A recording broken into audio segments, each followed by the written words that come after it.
Hey, what's going on, Klein and Ellie? Are you ready? I love Klein and Ellie, you little bitch.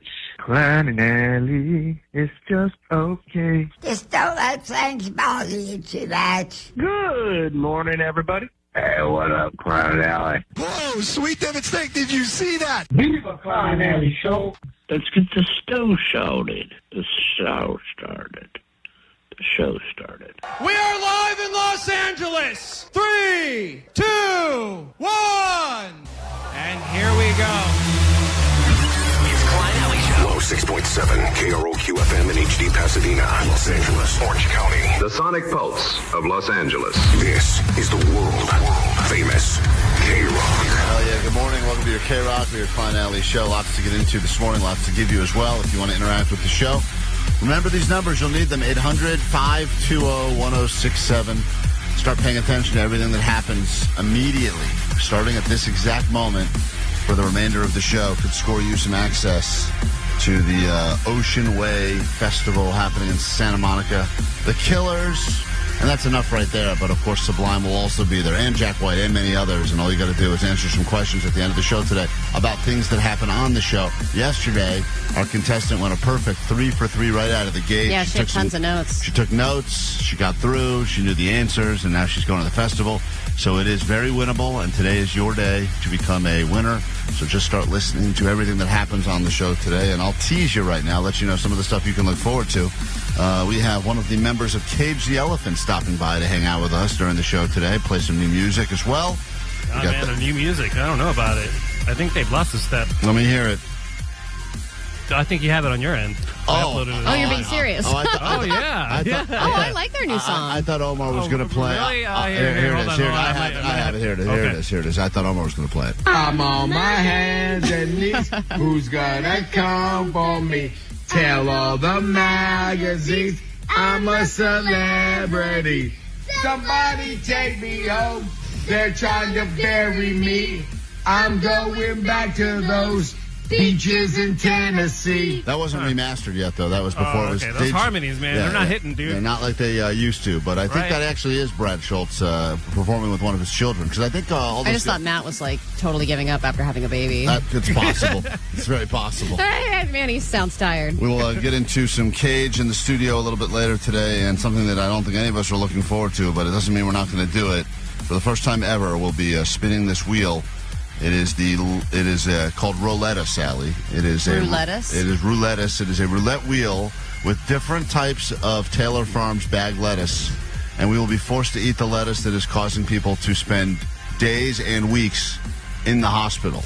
I really didn't think this story was going to take off the way it did. But the cases, there's like thousands of cases now. Yep. And it doesn't seem to be going away. And there's a lot of blame place. And I feel bad for Taco Bell a little bit. Yeah, we went all over the place to find the proper lettuce, the recalled lettuce, which we will be eating during the show today. And here's what could happen to us. Jessica Mallard is still recovering from a 3-week bout with cyclosporiasis. I'm really, really weak. I lay down a lot. Like this morning I struggled getting up. She believes it's like me every morning. I get that. So we all have cyclosporiasis. She believes she was infected after eating bag salad from Taylor Farms, landing her in the hospital for 10 days. So that's what we got ourselves. We got a bunch of these different How much is that worth, by the way? bag salads. Lawsuit-wise? Yeah, lawsuit-wise. I don't know if they're going to... I mean, eventually they'll settle with some of these people, but I would imagine if enough people get involved in this, it'll be a check for a couple of bucks for everyone. I don't think they're on the hook. I'll eat all the lettuce. Well, great. $10,000 a day. We're getting a lot of it. So today, get ready for some Rou-lettuce, baby. Rou-lettuce. You know what? I wasn't going to participate because I'm pregnant, but because of the money, I think I'm in. All right. Let's go. You know how much more money I could get? Yeah. That's true. You're going to need it, too, because in a moment, Allie's going to put her money up for grabs, and you could take it from her, and all you got to do is get on the phone, 800-520-1067. We will do some Allie Knows the News as we kick things off. First, some Smashing Pumpkins on your KROQ. The world is a vampire. KROQ. Klein Alley Show. Mornings on KROQ. KROQ. Yeah! KROQ. If you do not take Allie's $100 because you know more about the news than she does, we will give you a consolation prize, and that could be some very limited edition Klein Alley Show merch, a hat, a shirt that proves to the world you've never been intimate with Jake. The choice is yours. Once again, the same guy who thinks Allie that this entire game is rigged, that it is unwinnable, has given us more reasons why he believes that Ali Knows the News is a complete scam, and we are trying to pull one over on the listeners. I heard the guy's complaint today, but he forgot to mention some major new details. For one, when Ali steps outside to get sequestered, she goes to the kitchen or the chicken coop where the show is clearly on. How else do people react in the kitchen and Johnny and Vanessa respond to things said? You want to confirm that or deny that? In the kitchen, which is where I am, yes, is separate from the chicken coop. And yes, in the chicken coop, they can hear the show, but they close the door. And in the kitchen, they change the station so that I cannot hear the show. Okay, so there's your, that point has been addressed before many times. It's like the news station in the kitchen. Right. It's Ali has to learn things. I mean, technically, you could argue it's cheating because she's hearing about the news, but usually it's some long commercial break anyway. It's usually a commercial break at that time. So she's once again not listening to this show as it's happening. So sorry, sir. 2, when Klein says, "Let's let Ali back in," she opens the door almost immediately. That is very false. The amount of times I have to say it over and over again while she's sitting there having some conversation in the kitchen. Mm-hmm. Usually someone else, like Vanessa, will have headphones on or something listening to the show. If it's on, she'll have to yell to Ali, get in there, get in there. But also I will sometimes signal to her with my hands, which you don't hear, buddy, but I'll say, get in here. Come in here. And I can kind of time, like now that I'm out there every day, I can kind of time out how long I think it lasts. She's come in here early before. So I'm kind of standing near the door even though I can't hear, and then I'll either get a yell from Vanessa or I'll get a nod from we Klein. should just give her the shock collar. Give her a quick shock. Oh, it's a great idea. Great. That way we'll This is working fine. So let's do that. Omar's right. We could improve upon this. Put the shock collar on her. We can hit the button the second we're ready for you. Yep. Thank you, sir, for calling. No buffer at all. 3rd telltale sign that she hears what's going on. She almost always answers exactly what the contestant answers when she doesn't know the answer. Can't be more obvious. What? Okay. You guys need to do more better. Why would I purposely answer the same wrong answer? Well, once again, this guy's on to us. And if you'd like Ali's money in the unwinnable game known as Ali Knows the News, call now, 800-520-1067. $100 up for grabs. It is on the level. We are not cheating. Ali has paid out by herself thousands of dollars. And today we'll throw in some limited edition merch as well. If we are cheating. If it doesn't go your way, you always want to say it's cheating. Right, but if we are, we're terrible at it because you still pay a lot of money out. So we'll be right back with that after this on KROQ. Hello, this is Brandon Flowers from The Killers. Lock your speed dial on KROQ. Listen to KROQ every hour from 9 to 6 to win a pair of tickets to Ocean Wave Festival, Saturday, September 26th at the beach in Santa Monica. Oh, is that what they're calling it now? With The Killers, Jack White, Sublime, and more. How's everybody doing? See me right away so I can fix this. Till the sun blows up in the sky. Courtesy of Golden Voice. Tickets and info at OceanWaveFestival.com. Keep listening for your chance to win. On the world famous KROQ Rock and Roll.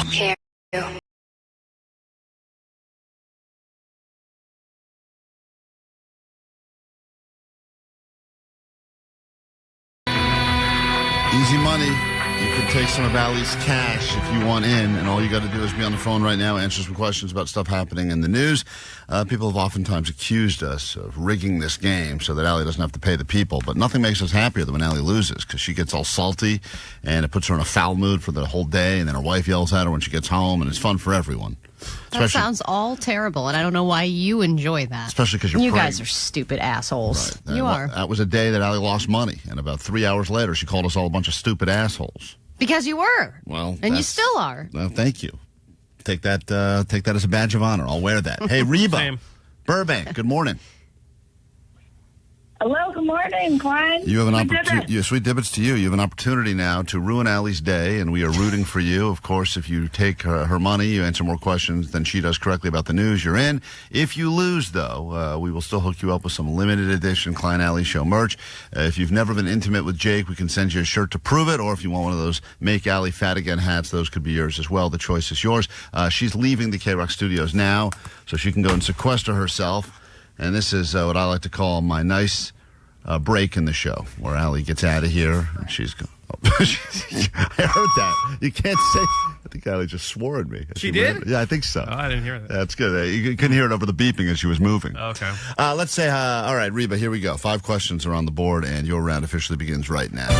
Allie knows the news. There's a tropical storm that's going by what name right now, currently churning in the Gulf? Tropical storm what? Tropical storm. Let's go Bertha. Bertha. We're going to go question number 2. 74 years later, what was just found in the Atlantic Ocean? Let's say a shipwreck. Shipwreck. Go to question number 3. 16 pounds of what was just seized at the L.A. port of entry?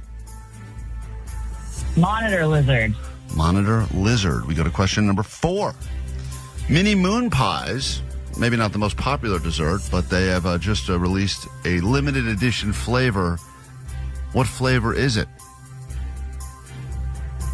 Let's see. 3, 2, 1. Peach cobbler.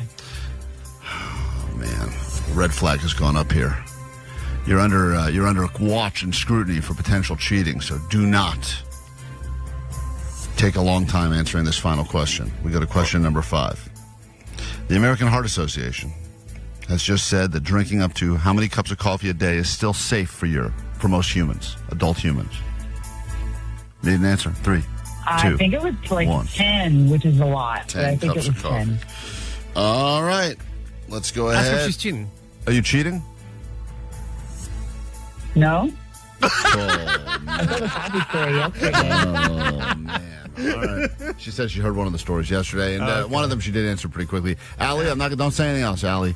All I will say is that you're battling Reba. Reba claims she's not cheating. We go to question number 1. Okay. Tropical storm by what name is currently churning in the Gulf? Best name for a tropical storm, Bertha. Okay, she got that as well. It is a great name. Had this storm had any other name? Why don't they all have these names? I don't think people will be talking about it. But Big Bertha is a tropical storm for now, but who knows what happens. We'll keep an eye on Bertha, said by no one ever.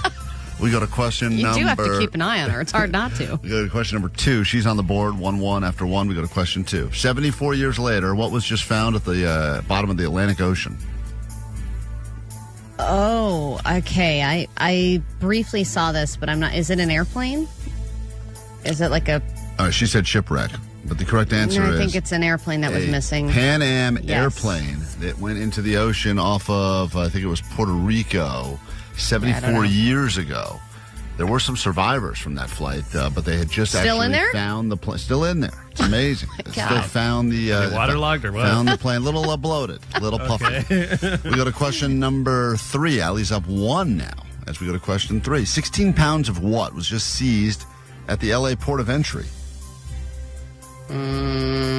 16 pounds of fentanyl? Fentanyl. I'll tell you who got it right. Reba. Bertha always gets it right. Reba, who said monitor lizard. Monitor lizard parts from Thailand. 16 pounds of these parts were seized, and that's a big deal, supposedly. A monitor lizard? Is that a type of lizard? I could not speak to it because I have no idea. Okay. But I do know that it was seized, and it was probably all decoration for Jake's Nerd Hole. We go to question number 4, and it's tied up again. Oof. Reba versus Allie. Ooh. Question 4. Mini Moon Pies. Not necessarily the world's most popular dessert, but they have a limited edition flavor that is available now for a short time. What flavor is it? God. I guess I'll just go with pickle because... Pickle? Everyone's been doing pickle. You dumb idiot. I'll tell you, I don't think I've ever had a moon pie. I'll tell you what Reba said. She said peach cobbler. And I'll also tell you what is the right answer. Peach cobbler. What? Reba knew the moon pie question? That doesn't I guess seem that kind of makes surprising. sense. Story checks. And we go to this final question. Whoa, Allie okay. down 1. She needs this. Yikes. According to the American Heart Association, just came out yesterday, adults can drink up to how many cups of coffee a day safely? They say this is the amount. If you have this many cups of coffee a day, you're still fine as an adult. They gave a number. 3? Okay. She guessed 10. 10's a lot. The American Heart Association said the average adult can drink up to 5 cups of coffee a day. So what are we doing? Whoever's closest? I hate to say it, but technically Reba wins. What? Why? Are we just doing you're wrong? Is that what you're choosing for this last question? Because you're wrong. Hey, Reba. You swear you didn't cheat? I swear. Are we just going with this then? I'm going with it. I'm giving this woman $100 of my money? Every time she said she didn't cheat, I believe her less and less. You asked her multiple times?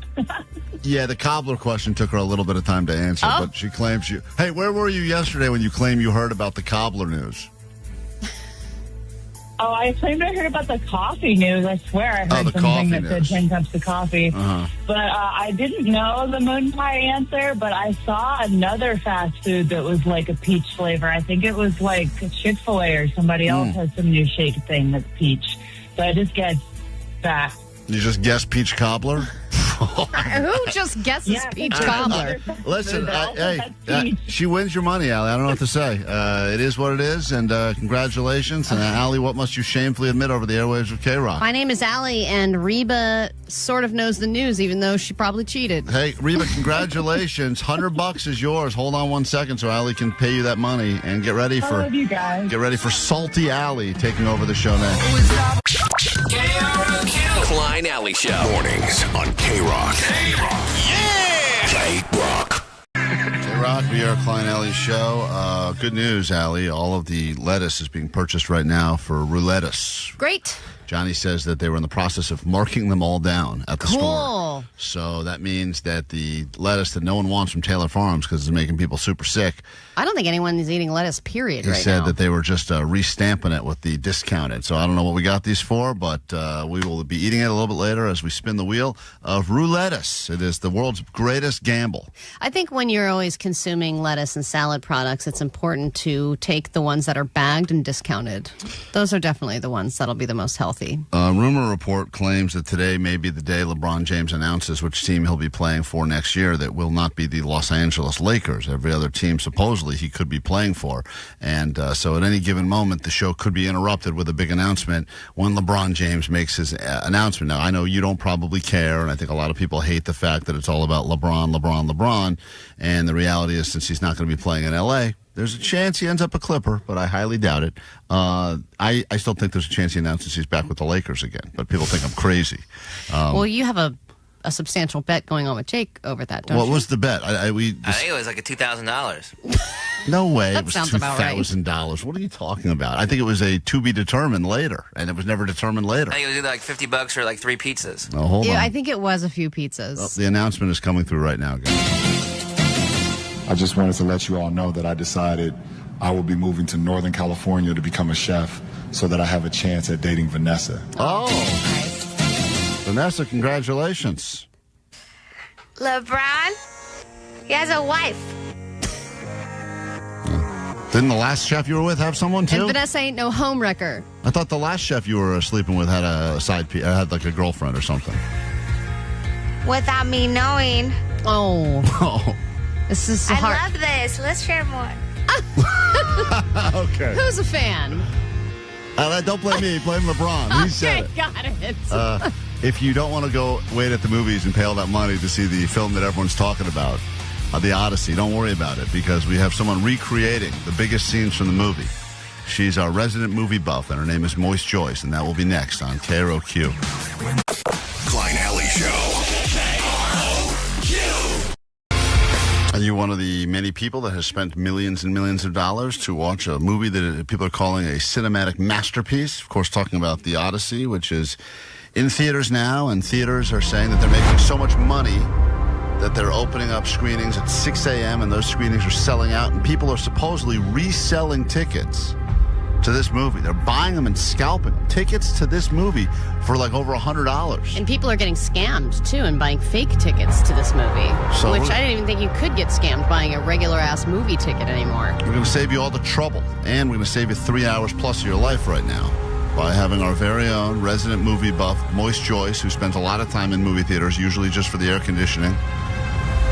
She's going to recreate some of the iconic scenes from the movie. And I believe, and I don't want to put words in Christopher Nolan's mouth, but I believe that this is how he would want you to experience this masterpiece. Well, he did also say that though it is a historical story, he modernized it for the 2026 audience. Right, so we are going to modernize it again right now. With And Moist here we go. Joyce. This is Moist Joyce giving you a scene from the Odyssey. I wish I could pull your skin over your head and turn you into a pig. That was the best part. So that was one scene. But if you're not feeling like satisfied, like maybe you didn't feel like you still saw it because you want to be a part of the conversation, here's another scene from the Odyssey as performed by Moist Joyce. Oh, there's the part where the Cyclops stomps and stomps and stomps on the soldiers while they're wearing their armor. He even puts them in their mouth and then spits the armor out after he eats the soldiers. All right, reenact that. This was sound effects.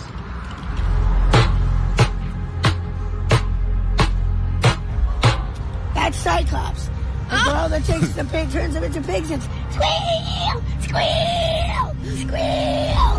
And then he sucks them in his mouth. Quite delicious, the soldier is, except for the armor. There you have it. It's like you've been to the film and we've saved you the money and the time. That is Moist Joyce recreating. I don't know about you, but I really appreciated that. I feel like I did get a glimpse into the movie now. And I know some people will accuse us of spoiling it, but I assume that this is going to be one of those just added benefits that if you still plan on seeing it, that just made it better because you'll be like, oh, that's what she was doing. Well, and also, I think one of the facts about the movie is that he almost, he just barely used CGI. Everything else is real. And you can tell. Yeah, oh, that's as authentic as it gets right there. So there you have it. The best parts of the Odyssey. And we just saved you a ton of money and a ton of time. We'll take a quick break. We're back with actual news. Then we get into a brand new hour of the show as we send you to Universal Studios Hollywood to ride the brand new Fast and Furious roller coaster there and much more after this on KROQ. KROQ, the world-famous Klein Alley Show. KROQ. 106.7 FM. Mornings on KROQ.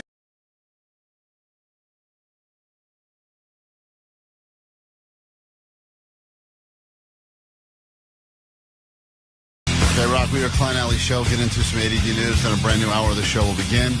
That's the hour we get you into Universal Studios Hollywood, brand new ride. You're one of the first people on the planet to ride the new Fast and Furious roller coaster. And then we get you into that festival. That's right. Listen to everything that happens on the show today. Could all be answers to questions in the Klein Alley Ocean Way quiz at the end of the show. Chance for you to win your way into the Ocean Way Festival in Santa Monica. If you're just joining us, new to the show, or have maybe just coming back after taking some time off this summer, you may not be aware of the fact that Allie is pregnant. She's been impregnated, and it was a group effort. A lot of us put in time and effort, injected her, gave her steaks, a bunch of different things, and she got the progesterone and the IVF, and it was a success story and a lot of emotional ups and downs. But the best part about all of this, I think, Allie, is that now we get to talk to your baby who's growing inside of you. Oh, my God. And if you could hold the microphone. We don't even have time for this, but hold the mic down there. Could you put the mic there? If not, Omar can just boost the levels. Yeah, let me go ahead.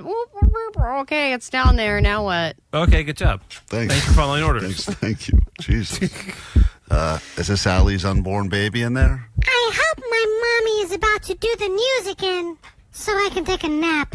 Okay. What a bore fest. Oh, you're in luck, kid, because here it comes. Intelligent kid. He knows exactly. Is this just everything you've ever wanted to say about me? And you're just putting it in lines for my baby to say? I'm not saying Why this. are you criticizing your baby? He can speak at this young. It's great. Genius baby. All right. You know what? This is not my baby. This is Klein writing stupid lines and then sending them to Omar, and then Omar pitching it up and putting it into the system. You're disowning your own child? Hold the mic down there. Let's hear your baby. We don't have time for this. Baby's sleeping already. It must be news time. Oh, come on, baby. Grab your Adderall. It's time for A.D.D News. We're only going to go 2 stories so that you don't have time to fall asleep. How's that? I bet I can. When things are not going well for your company, it's time for a rebrand. Our company has done it more than once, so have many other companies. And the next one to do this is Playboy. They're ready to start reissuing real magazines again, which is confusing because I kind of thought they were already doing this. But they promise that the rebrand is going to be tasteful and is going to reimagine the bunny without deviating too much from what everyone knows and loves about Playboy, which is nudity. It will be a quarterly release, but the first issue has already sold out because the first they made 3 issue... copies. Well, it's Karol G, the Colombian singer, is on the cover, Karol G, which yeah. I was like, cool, I'd like a copy of that. So she's showing them? Well, I don't think she's How does that showing work? her full. You know what? No, Let me sometimes actually the cover see. model isn't in the magazine. You know, what? Yeah, False advertisement? I have fallen for this a few different times, and of course other people have as well. And even when I worked there, I would see the cover of Playboy, and I would get all excited. But whoa, she could be naked. And I'd go through those pages 50 times and said, "There's not one picture of this person in here." So the picture of her on the cover of Playboy is just the top half of her. You can't see any nudity. She's doesn't have a shirt on or a bra on, but she's just kind of laying on the floor, and as soon as it gets to her nipples, it's cut off. That's what they call tasteful. Yeah, and then it says Karol G, Women on Top, which is hot. Mm-hmm. But a lot of people wanted to buy this, obviously. And then the second issue is Cara Delevingne, and she is... she's kind of Donald Duck in it. Like, she has a top on, but no bottom. And then she's covering her vag with her hand, which that's more risque. And she's smoking a cigarette. Klein, you have a Playboy collection, don't you? Oh, yeah. The big one. I mean, when I worked there, I got a bunch of piles and piles. I think they're in the office here because I'm not allowed to keep them in my house anymore. Oh, you're not? Because Stupid of kids or stupid what? daughters. They got to be worth something. I don't think so. No? I think everyone thinks they're worth stuff, and they're not. Do you think that when you get old and die and your kids, your beautiful daughters, start going through your things and they realize what a pervert you are? That's why I'm not keeping anything in my house. It's all going to go somewhere else. Well, don't worry. We'll make sure this gets sent home. No, do not send it home. Along with your ashes. Burn it all. Cremate everything I've ever owned with me at the same time, okay? All the evidence. Having a kid is more expensive than ever before, and it starts with just the bottles and the diapers, graduates to soccer practice, and so on and so forth. But people are spending more money than ever on their kids. In fact, rich people are now paying teams of people to help raise their kids, and they're spending $250K a year on this. It's not your old school babysitting gig. Some ultra-rich parents are embracing a new way to raise kids. Hire an entire team to do it for them, and the price tag is shocking. Parents are shelling out up to $250,000 on these so-called parenting teams, including up to $4,500 for potty training consultants, $80 to $450 for bike riding lessons, plus $125 an hour for someone to pack their kids' suitcases for summer camp, or a full-time travel nanny, which can cost $120,000 to $170,000 a year. You know, the only thing that truly seems worth it to me, it would be the travel nanny. If I could afford that, the fact that you can go on vacation and just have a nanny watch your kids while you go enjoy your vacation is like incredible to Or me. just have the nanny stay with the kid at home, and then you go on the vacation without the kid at all. Yeah, but then you can feel, I think parents feel guilty, even though they should already feel guilty for hiring an entire But you could team also of just take a people to- vacation and leave the kid with your grandma, with your mom. Or just put the TV on.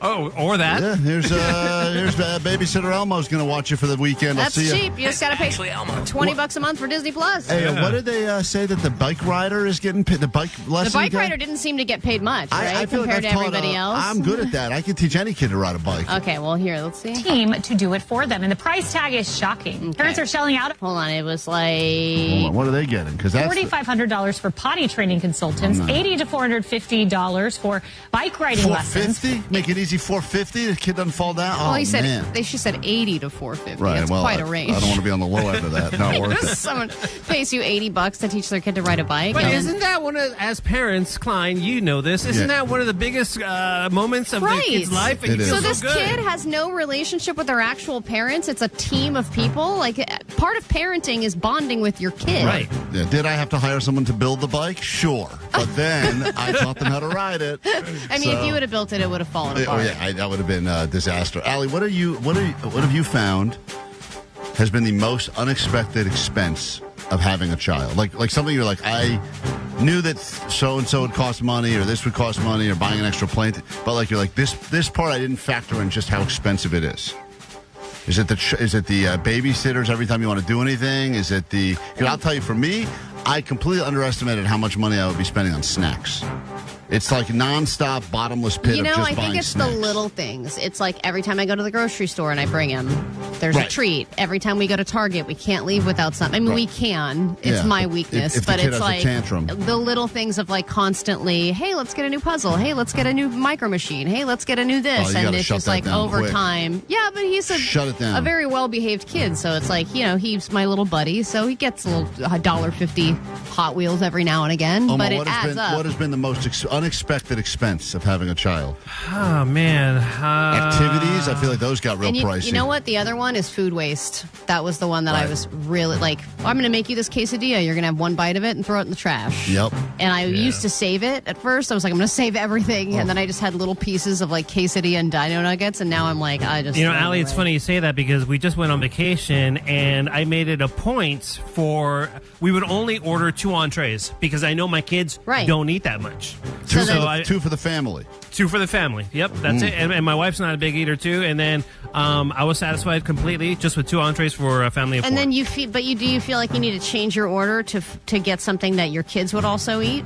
I did, but not very much. For the most part, my kids are open to anything. They just eat very small amounts. See, here's what Fat Allie's doing. I order something for myself, and then I order something for him that I know I will like. Oh, smart. So I'll eat my food, and then I know when he doesn't finish his, I'll eat his basket of fries. Yum. This is why we love the return of Fat Allie, baby. Yeah. And if you want to make Allie fat again hat, why don't you call us right now? 20th caller. You get a limited edition Klein Allie show. Make Allie fat again Maffa hat to show your friends and family and relatives that you are also on board with Allie getting all fat again. And call now for that. We get into a brand new hour of the show. It's Klein Alley Show. 106.7 KROQ FM in HD Pasadena, Los Angeles, Orange County. The Sonic Pulse of Los Angeles. This is the world famous KROQ. Good morning. Brand new hour of the show starts now for you and yours on KROQ. We are Klein Alley Show. Pleasure to meet you. Thanks for coming back for more. Or perhaps you're just forced to listen to us in the back of a ride share. Regardless, thanks for being here. My name's Klein. There's Allie. Morning. That is DJ Omar Khan over there. Hello. Jake Z Nerd. What's that? Jake was telling me just a moment ago, Allie, that he has a second Bumble date set for later today, and this is all as a result of you and Vanessa basically completely revamping his dating profile. And who is this young lady? That's a different lady. A different lady. Jake hasn't had 2 dates with 2 different women in ever. Right. And is this someone you think you like? Is this someone you've been talking with back and forth? Yeah, because she lives in Burbank. And she's hot, too. Like, Jake was showing me a photo of her yesterday. I was like, damn, Jake, atta boy. What kind of... Caucasian. No, that's a different lady. That lady lives up in Thousand Oaks. Oh, you that'll got never another work. one? What is this one? This one is like an Asian lady. An Asian Oh, lady? your favorite. An Asian lady who lives in Burbank? Yeah. A Burbasian? I guess. Oh, Jake. That's Might be mildly offensive. I don't think so at all. No, for you. no, it's horribly offensive. That's your sweet spot, But Jake. you should reply saying that. Those are all your favorite things in I'll one ask her if package. she goes by Burbasian. Hang on.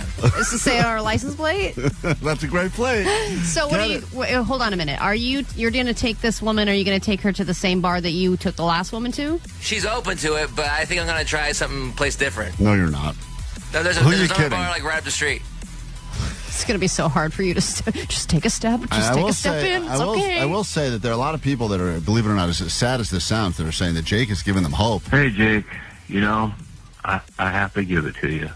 You give me hope. I haven't been in the dating world in a long time. But after listening to your date and knowing you live in a shack, eat them beans, you show up with that itchy, probably stinky dog strapped around your chest. You're sweating. You don't even feed the girl. She asks if you're fat, you'll feed her, which is like the easiest thing to do. Then you leave. And, forgot the dessert. Go back in, eat dessert. And you still end up getting intimate with the girl at the end. I mean, props to you, man. A lot of people say you're giving them hope. So if there's, this is why we're doing this very publicly, so you can all live vicariously through Jake or realize that it's not as hard as you're making it seem. And do we feel happy for Jake or sad for women in general? Sad for women, that's how bad it's gotten. Yeah. Let's say hi to Josh in Fillmore. Josh, you are the 20th caller, so congratulations. Limited edition Klein Alley Show merch is coming your way. Hold on, all right? Thank you so much. Hey, thank you. Wear it proudly and post it and all that good stuff. And we give you this from Gorillas. Look at me. Like what? KROQ.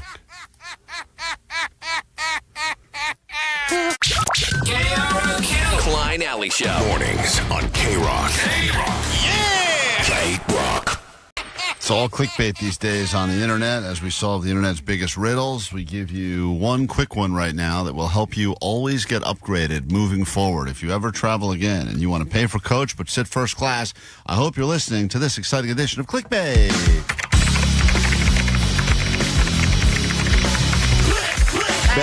Now, this is the ultimate clickbait because I think when you see this, you can't help but say, what is the answer? And this is flight attendants reveal the best way to be upgraded to those much bigger, much nicer seats. Dude, that doesn't happen anymore. That's what I thought. But apparently, according to flight attendants... Why don't they like you stand up? Well, there's one or two things you must do if you want to even be considered. And you're probably not doing them. So what is it? And I'll tell you the actual answer. Well, I know just from the years that I flew standby, because my stepdad worked for the airlines, if we wanted to be upgraded, we had to dress nice. That's what I heard. So if you're wearing pajamas, if you're one of those girls wearing sweatpants and Crocs, you're not going to get invited to a higher class. So you got to wear a suit to the airplane. You got to wear something nice. I had to wear pantyhose. Like women couldn't have like Greg. Yeah. You had to wear either socks or like leggings or pantyhose, something that you couldn't have like bare legs. Put on your travel pantyhose, Allie. We're trying to get upgraded. Yeah, I had to buy pantyhose at the Hudson News to get on first class one time. And then all the guys no one could wear jeans. You had to wear a collared shirt. There was a whole dress code. Someone asked on the text line with a pantyhose to wear over your face. Yeah, and my arms and legs. Okay, good. Just in general. And a bag. Allie's like a giant burn so that victim. the rich people didn't have to look at me. I think she's robbing a liquor store, or she's just sitting there. I couldn't even drink the free orange juice. So Allie says you got to dress nice. The only way you even have a chance of being upgraded is if you dress nice. Jake, speaking of dressing nice, what's your guess? Yeah, I'm the king of that. I heard get there early, number one, and then such Hillbilly Steve told me one time is that he had to dress nice to get on and get upgraded, and it worked for him. I do think getting there early helps. Hillbilly Steve had to dress nice. That's what he said. Yeah. What is hillbilly nice? I think it's his fancy overalls. Okay. Well, also what does getting there early do for you? Listen, we'll tell you in a second if he's right. But also, I think that now getting in there early isn't as effective because I feel like the gate agents don't get there until like 5 minutes before boarding. Yeah, totally. I've been here 3 hours early. I know. Just got I'm here. like, hi, welcome to the party. What's up? Omar, what is the guess? Once again, if you want to be upgraded, the flight attendant said this is the one way, and it does still happen, and this is what you must do if you want to get that free upgrade. Hey, why don't you go ahead and move your ass from 36B all the way up here to 2A? Cool. About 9 months ago, I got kind of inspired by Allie because she flew to Europe with all the points and reward things. So I got a credit card and became this airline's member and all that. And I went up to the little desk and they were pretty impressed. I didn't get nothing out of it, but I think if you're like a member or rewards, you know how they have those rewards cards? Yeah, they're like, whoa, thanks for being a member. It didn't do squat for me, but I think sometimes maybe that it influences those people. Yeah, I do think that now the membership thing does get you farther. Well, according to this flight attendant, there's two things you must be doing if you want to even stand a chance of getting that free upgrade. And it used to be, you got to tell them a sob story or be like, oh, it's our honeymoon or something like that. They don't care about that anymore at all. Oh, no. If you are the first, the earlier you check in, the better. Because a lot of times they will prioritize if multiple people potentially could get bounced around or moved up. If you are the first to have checked in at that exact 24-hour window, then you somehow get priority for whatever reason. So check in as soon as possible. And the other thing that stands, that's a huge advantage is if you are traveling by yourself. Because it's much more likely odds they have an extra just have seat one single and seat. they have one. Now, there's probably all that other stuff we said probably plays into it, too. I'm sure dressing nice and not having the nickname Hillbilly Steve all helps. But that's not his ID. Steve, Hillbilly. But I would imagine that it's the traveling solo, being early on the check-in. I know we've heard before that they say giving little gifts to the flight attendants or even smiling and waving when you get in. Like all this stuff, I still don't think it would matter. And then you're a total a-hole after takeoff. Yeah, you're sitting in the back. I wear this itchy suit the whole time. Yeah, but now you check in on your phone like 24 hours before the flight. It's not like you check in. Like, is it in person checking in with your bags and you stuff? want to be the first person to check in online. But then they'll know. Everyone's the first person to check in. Well, if you're the first, someone's the first. If you did it at 24 hours and someone else did it 23 hours before, then you're the first. So they say that is valuable too. And 714 on the text line says, I have a really good friend who's a flight attendant, and she said that the key to getting the upgrade is giving either free or even free drinks, is getting like a little gift, like little chocolates to the flight attendant. We've heard that one before, where like you stop by the See's Candy kiosk. You think they're actually accepting that from some weirdo passenger? Yeah, I mean, I don't think they're accepting a half-eaten open chocolate bar, but probably if it's Hi, my name's Steve. Take these chocolates. Well, okay, nice man. These Get are up here. going out overalls, okay? So just give them a little chocolate something, and then maybe it pays out. Look, they don't care. It's not their seed. I guess so. Try it all. Probably would work for me. Got to take a break. We're back in a moment. When we return, the show continues, and it's going to get really explosive for one of us. Oh. It's not roulette, it's Rou-lettuce. It's a wheel. We'll be spinning it, and we have all of these different types of... Many of these have been recalled, by the way. We have recalled lettuce from Taylor Farms in the KROQ studios now. And we will be eating handfuls of this lettuce to figure out if we're going to get the greatest summer cleanse ever after this. Hello, this is Brandon Flowers from The Killers. Lock your speed dial on KROQ. Listen to KROQ every hour from 9 to 6 to win a pair of tickets. Ocean Wave Festival, Saturday, September 26th at the beach in Santa Monica. Oh, is that what they're calling it now? With The Killers, Jack White, Sublime, and more. How's everybody doing? You need to see me right away so I can fix this. Till the sun blows up in the sky.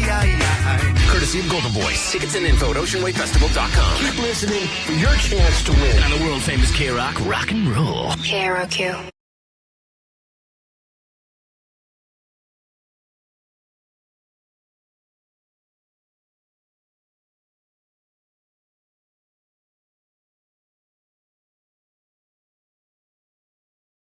Watching along on YouTube, you should be right now. It's KROQ, your Klein Alley show, and I think in the history of dumb ideas we've had as a show, this would go near the top, Alley, I would agree, which is top 5 dumb idea, or no? Nowhere near.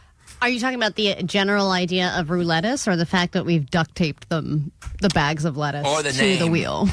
Rou-lettuce is a great name, and everyone enjoys that. I like Rou-lettuce. The fact that Johnny's system of taping the bags of lettuce to the wheel took him as long as it did, and I have a feeling when we spin the wheel for the first time, all of these bags of lettuce are going to fall off. We have an extra one here we couldn't even fit on the wheel. This is the ultimate Caesar salad kit. Of course, these are all from Taylor Farms. Taylor Farms is at the center of this giant lettuce recall that has been affecting people that are getting the cyclospora or whatever that thing is called, where everyone's having explosive ass. And we've turned it into a fun game now where we will all be... It's not fun. Yeah, who is this fun for again? Well, it'll be a fun wait and see for us today, I guess. I don't need this. It's a real choose-your-own adventure. I mean, Jake, you're going to probably be on the toilet most of the day today anyway. How will we know if she gets affected by this? We won't know. There's going to be no difference, or it's just going to be super, super bad. On the Roulette wheel, we have a couple of different options here. The avocado ranch chop from Taylor Farms, the maple bourbon bacon. They have a maple bourbon bacon salad? Man, I wish I'd known about that. Well, I do now. Now you can take it home. Mediterranean crunch, Allie. Lame. There's Jake's favorite, the Asian savory and green cabbage. It's an Asian chop salad. Barbasian. It's the Barbasian blend. Barbasian salad. And then the ultimate Caesar salad kit, which I have here, Allie, which we couldn't get. Now, Classic Caesar. Here's the good thing about the Roulette wheel. Is that when you spin it... Please tell me the good thing about the Roulette wheel. We're all waiting. Well, we have this intro. No more lettuce for now. Oh, wow. So we have that. That's exciting. Pulled out all the stops on that one. Yep, we sure did. Okay. And if you spin it and it doesn't land on lettuce, you don't have to actually eat any of the Taylor Farms recalled lettuce. But if it does, then you immediately will rip that bag off the wheel. I think the bacon one is worth getting sick. I actually agree. I mean, those little bourbon bacon crumbles in there, probably delicious. Now, we're just not paying attention to the names that are underneath the lettuce? No, those are insignificant. Okay. That was for fun or something. So each person who spins the wheel, it's going to be their turn. And you spin it, and if it lands on lettuce, you eat. That's your lettuce you're eating. So I just want to see, Allie, if you give the spin, if you're not watching. This doesn't count, but I want to see how it spins. All right, I have a feeling most of the lettuce could fall off right now. Whoa, well, that's pretty impressive looking. I taped it really good. Man, Allie, All right, that was my turn. Oh, hold on. It was? No, wait a minute. Allie's pubes. Allie's pubes. That'll be a whole new case of cyclospora. Oh, it's way worse. Johnny, I think you need to take this bag of the ultimate coming in, Caesar and place it right there. Actually, what's crazy, Klein, is the one you're holding, the lady at the store was marking that one down to reduced price because nobody was buying it. So well, I would imagine no one's buying any of this stuff now. I don't think anyone is even eating lettuce right now. I think people aren't even buying it at the store, period. Yeah, people are taking a... Did you not hear this guy, Allie? No more lettuce for now. All right, that's what the guy's saying. People are completely avoiding lettuce at all costs. So throw that one on the wheel as well. Just that should weight the wheel properly. And then Jake, we're gonna let you spin first, dude. Great. Well, because you have the most unhealthy ass of all of us. So let's just start with you. Unhealthy ass. This will affect your life the least. The woman come in there? Yeah. Wait till Johnny puts this last one on. That last bag, that's the ultimate Caesar blend. This is just a mess. The whole wheel is falling apart. The best part is every single person that's walking by the studio right now is looking in here and going, they are a bunch of idiots. Like, you can see their lips. They're going, they are just a bunch of idiots. So we've got the wheel of recalled lettuce now. What a budget. And as you can see, this is a real problem. If you're unfamiliar with what's happening in the world, this sums it up. Jessica Mallard is still recovering from a 3-week bout with cyclosporiasis. I'm really, really weak. I lay down a lot. Like this morning, I struggled getting up. She believes she was infected after eating bag salad from Taylor Farms, landing her in the hospital for 10 days. So what we have now is 5 different bags of salad from Taylor Farms. No more lettuce for now. Right now, I'm going to veer away from it. Despite a false positive in testing, the FDA is now confident in its traceback investigation to iceberg lettuce grown by Taylor Farms in central Mexico. So here's what we got here. We got 5 bags of Taylor Farms lettuce. We are calling this stupid bit Rou-lettuce, and Jake is going to go ahead and give the wheel a spin. Allie's just adding her pubes to it as well, which is Jake, as you know, you're a magnet for Allie's pubes. The previous time we've done the wheel, so go ahead and Jake, you understand that you're excited though. You love free food at work, right? That I do like, but I'm not excited about this or the possibilities of this. I already have a condition. Right. I don't need extra conditions, and I don't need Allie's pubes again either. Well, there we go. It's on the wheel now. Great. So here we go. If you're not watching on YouTube, this will be worth checking out. It's time for Rou-lettuce. No more lettuce for now.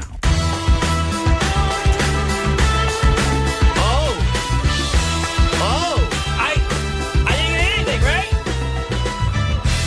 I mean, technically... I think this is going to be a real mess. All right. Technically, Jake, you are so close to landing on the Mediterranean crunch. Yeah, but I didn't land on it, so I'm free. Give it another spin though, because I think the wheel is weighted in a way that it's going to be hard for it to land onto the. Give it like a real spin. There we go. Look at this go. The Rou-lettuce wheel is spinning around right now. I'm not. No. See, it's going to land in the same place. Yeah, the wheel, all right. The wheel is weighted wrong.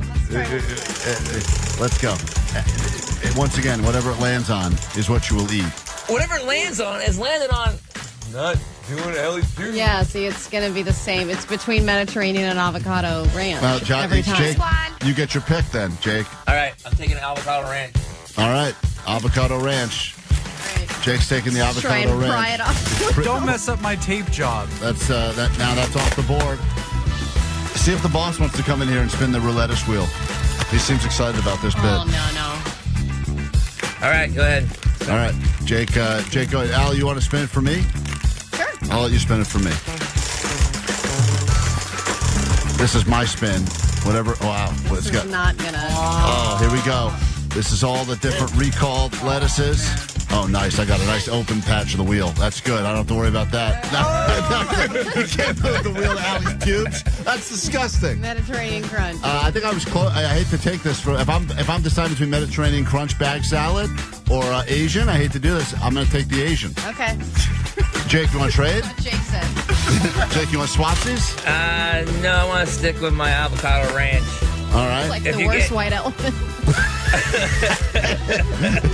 It is the absolute worst.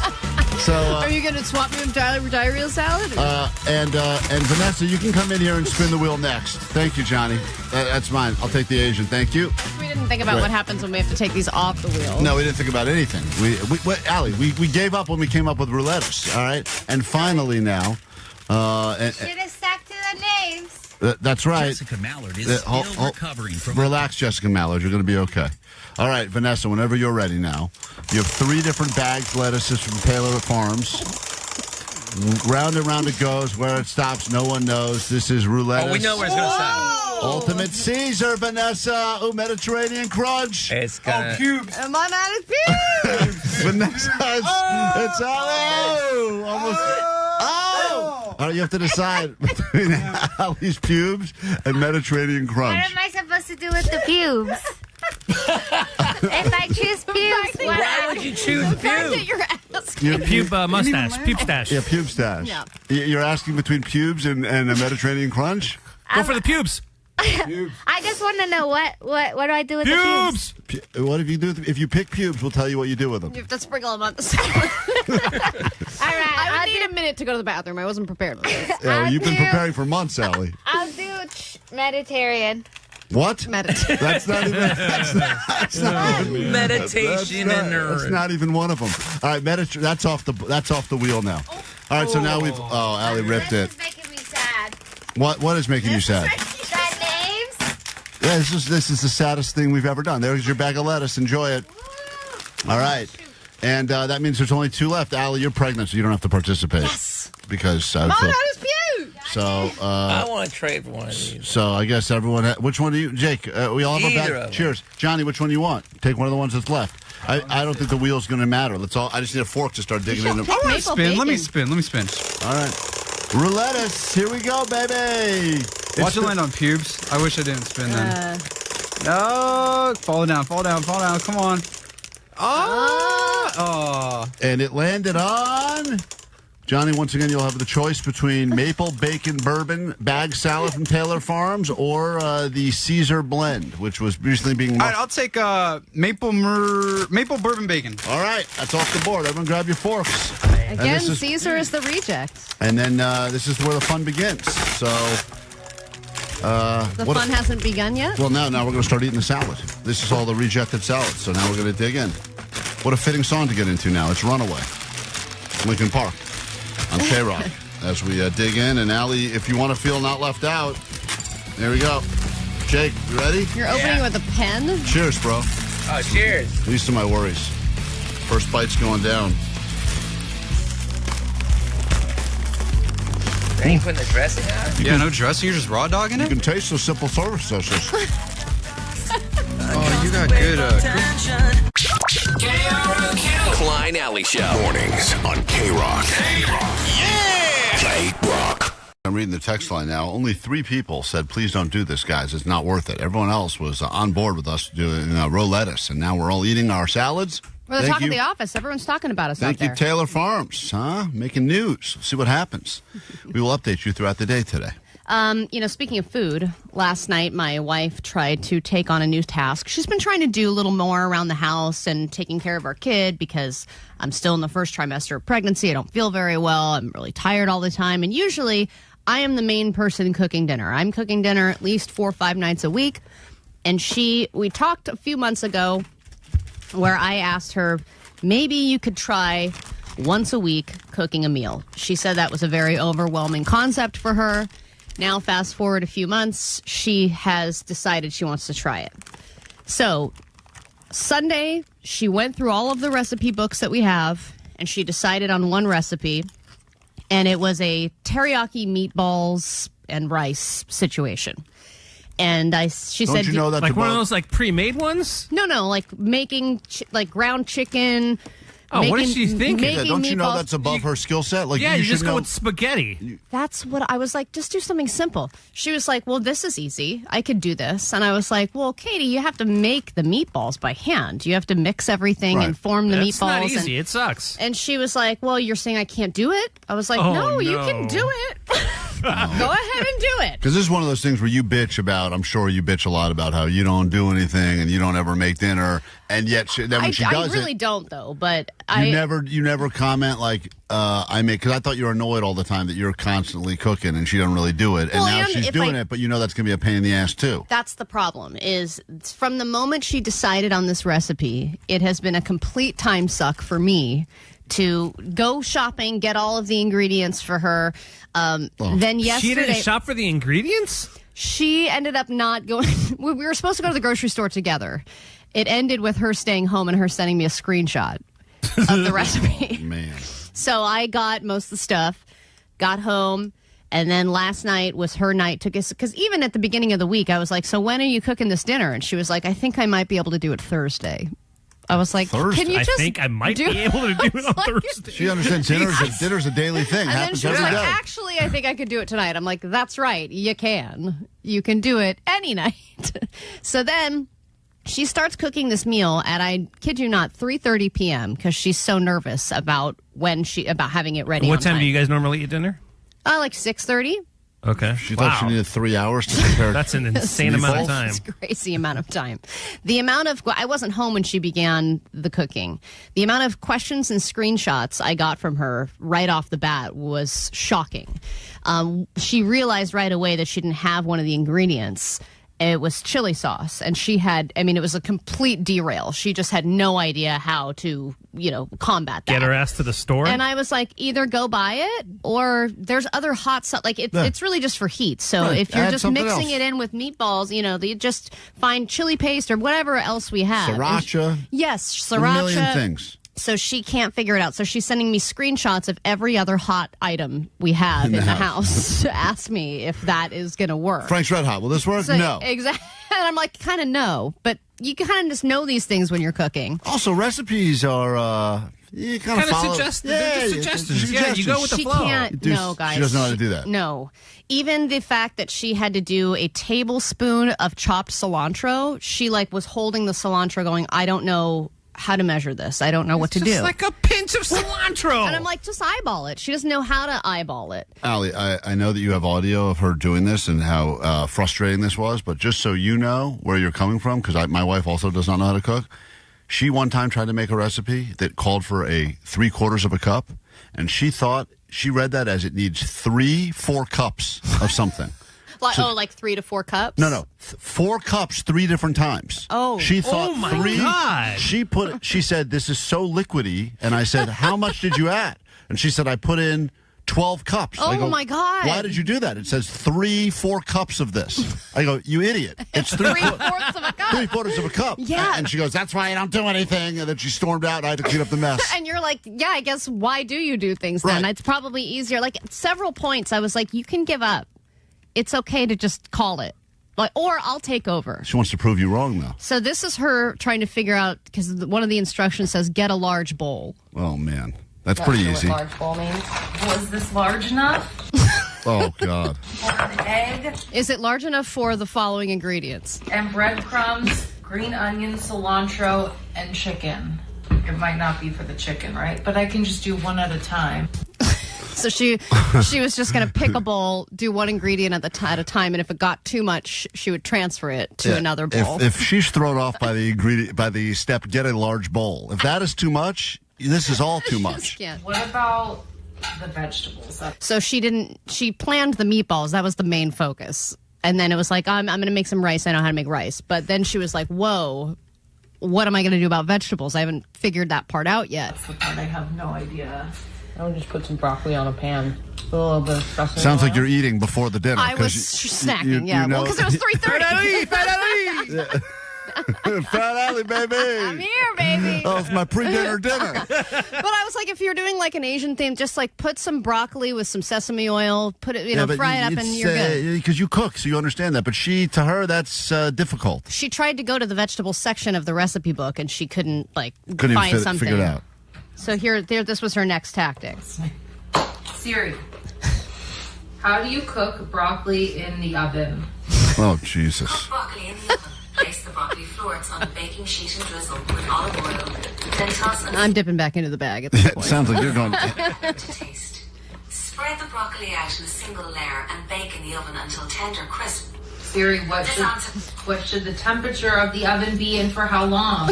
Oh, man. She Siri knows nothing. couldn't give her enough information. 1 tablespoon of minced fresh cilantro and 1 green onion.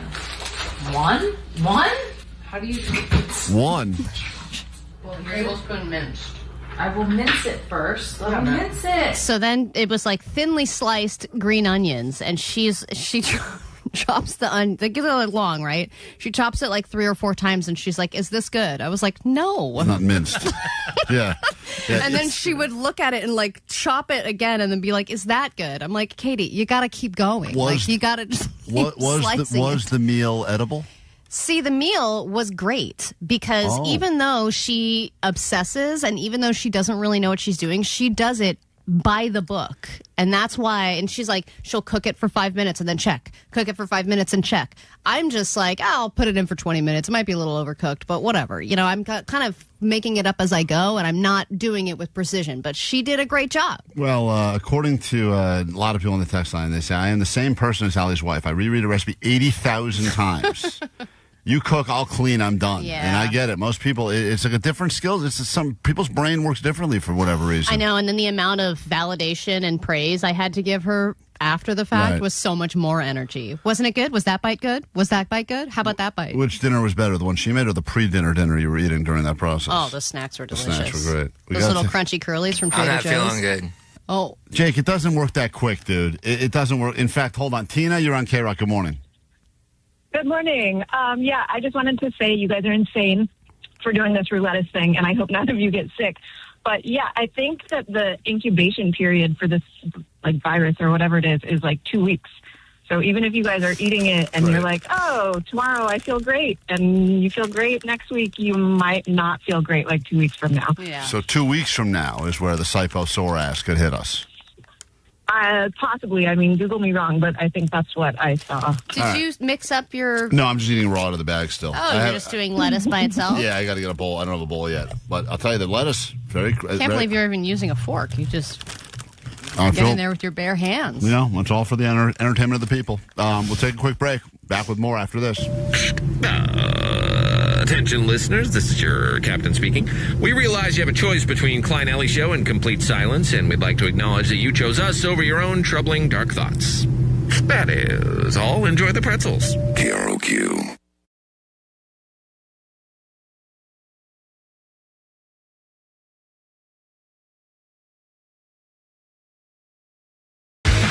As promised, we will get you into Universal Studios Hollywood right now if you're the 20th caller with 4 one-day tickets so you can ride the new roller coaster that's been, I've been watching them build this thing for years going, that thing looks awesome, and you will get to get on it. It is Fast and Furious Hollywood Drift. Opening this summer, we get you on the ride and in the park if you are caller 20 right now at 800-520-1067. Right now, though, let's get into your news. Grab your Adderall. It's time for A.D.D. News. Now that summer is in full swamp-ass mode, another heat wave starts today. The mosquito activity is ramping up, but there are things that are a little different this year, and it is all our fault because we've been using mosquito repellent and insecticides for so long that the mosquitoes are now immune to it.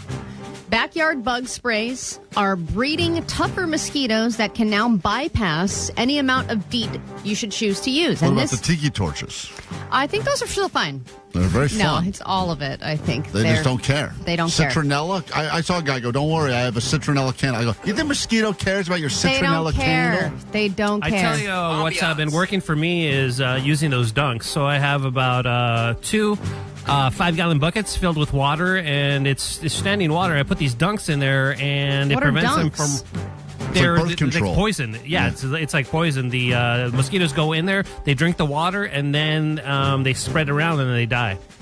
Whoa, so you just have a bunch of buckets of poison water outside? Yeah, yep. That looks nice. 100%. Way better than Tiki And if the Torches. mosquitoes take over, then Omar can get in the poison water himself and end it. There you go. What yeah, kind of for sure. poison is it? They're called dunks. The mosquito dunks. Oh, it's like that's the brand. specific brand. Oh, got it. Dunkaroos, they're called. You dip it. Those are delicious. Yeah, they are good. So- They don't eradicate everything, but they really kind of take care of the infestation. But standing water for a mosquito, that's like... That's what attracts them. That's yeah. like their motel. That's where they like to go and bang, Totally, bang, bang. yeah. The standing water. That's is where like they Vegas for them. Of course, man, a weekend in standing water.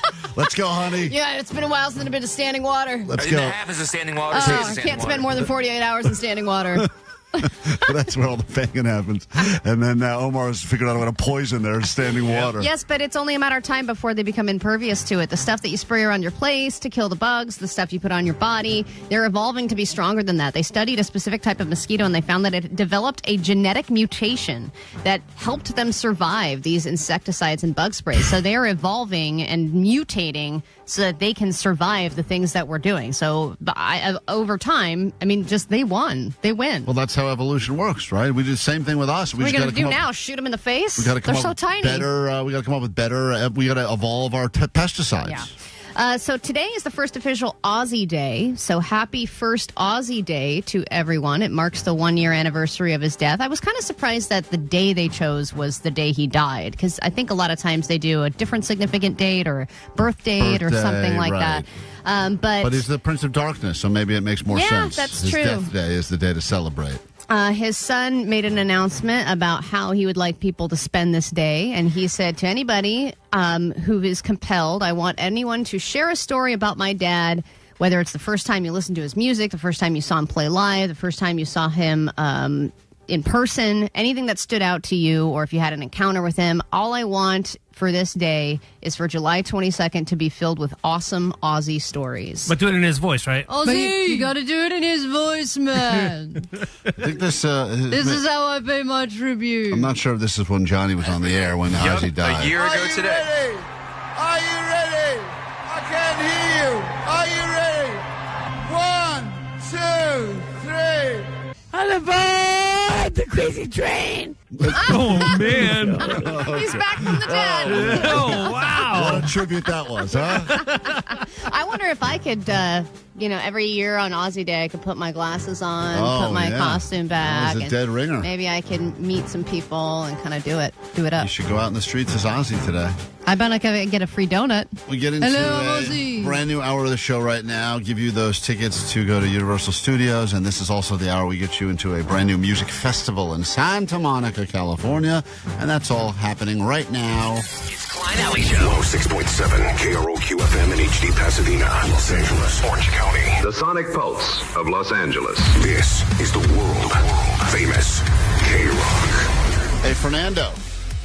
Yo, good morning. Good morning. You are the 20th caller, so you get to go ride the new Fast and Furious Hollywood Drift roller coaster at Universal Studios. Plus, you get to spend the whole day at the park with 3 friends. Congratulations. Oh, that's awesome, guys. Thank you so much. Thank you for waking up with us, and hold on so we can get you those tickets. Once again, we'll have more tickets for you to go to Universal tomorrow. If you're waiting, though, to go to see The Killers and Jack White and Sublime and many more, we will get you this hour into a festival that was just announced called Ocean Way, happening in Santa Monica, California. So win your way in this hour, and then again next hour if you've been paying attention to the show, so you can take advantage of the Klein Alley Show quiz. Also this hour, joining us from the great Cage the Elephant, we have at least one of the Schultz brothers. Will we have 2? That's a mystery yet to be determined. I know. They kind of left it vague for One, us. maybe 2, but Cage the Elephant, some portion of that band will be by to play some new music for you on KROQ this hour. So get ready for that and so much more. Also, your J.A.S.O.N report is upcoming. We are in the greatest stretch of months of the year, and we will prove that to you when we check in with the J.A.S.O.N chopper, and that is next on KROQ. Klein Alley Show.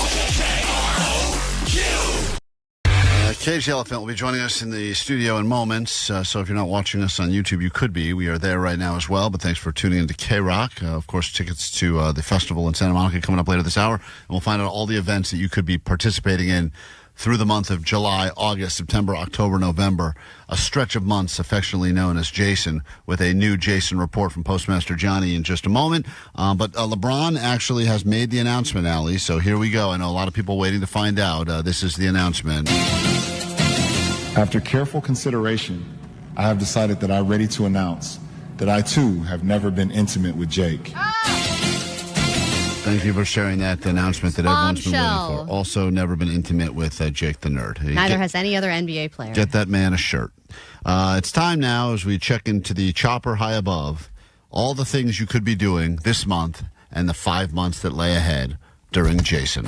If you're single and you plan on going out on a lot of dates, then this J.A.S.O.N. report is for you. I'm talking about you, Jake the Nerd. So in July, you have time to take your girl to the OC Fair, go get some fried food, or you can go see that new movie, The Odyssey. So plan your poop breaks accordingly. Both incredible options and great places for first dates. But if your date's really cool, then she'll be fine with going to see the 20th anniversary of Disney Pixar's Cars at Street Food Cinema. It's going to be so sick, especially if she loves the movie Cars. But if your girl loves shopping, then you're going to want to take her to like the Rose Bowl flea market on September 13th. It could be a little pricey though because you got to pay to park and then you got to pay to like get in. So mind your wallet, okay, Jake? Okay, so by like October, you should kind of know if this girl's going to be your girlfriend or not. And if you do plan to date her, my cousin is getting married in Santa Barbara on October 11th. And you can come to that if you're serious about this girl. And finally, November, you can Netflix and chill with your girlfriend and watch The Adventures of Cliff Booth hitting Netflix on November 24th. It's a spin-off of Once Upon a Time in Hollywood with Brad Pitt, and that's what's coming up in J.A.S.O.N.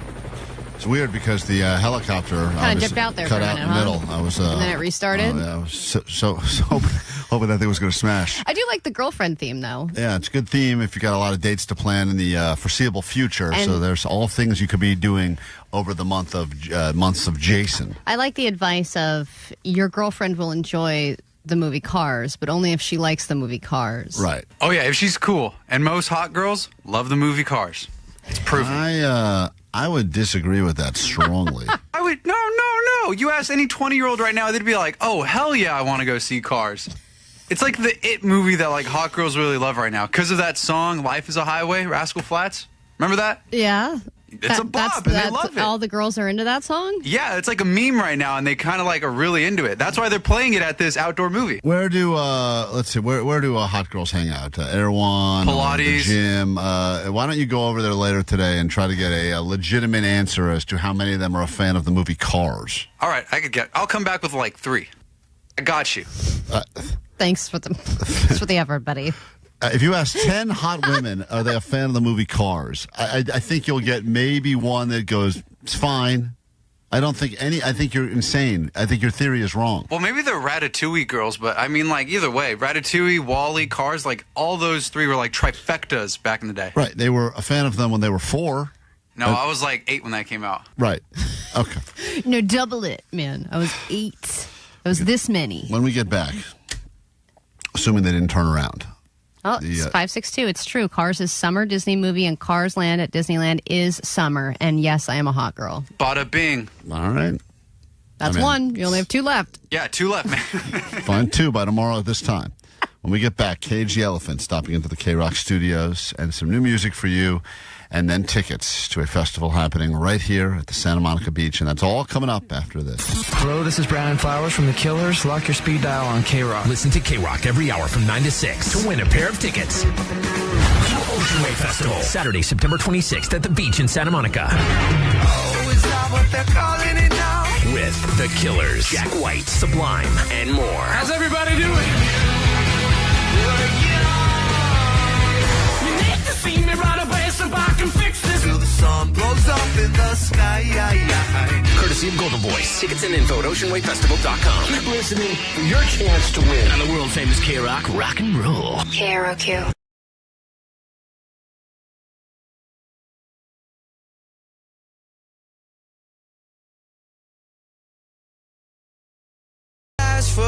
Some damn fine Cage the Elephant on KROQ. And as we welcome the Schultz brothers back to the KROQ studios, of course, let's just go over some of the many, many massive hits they've given us over the years.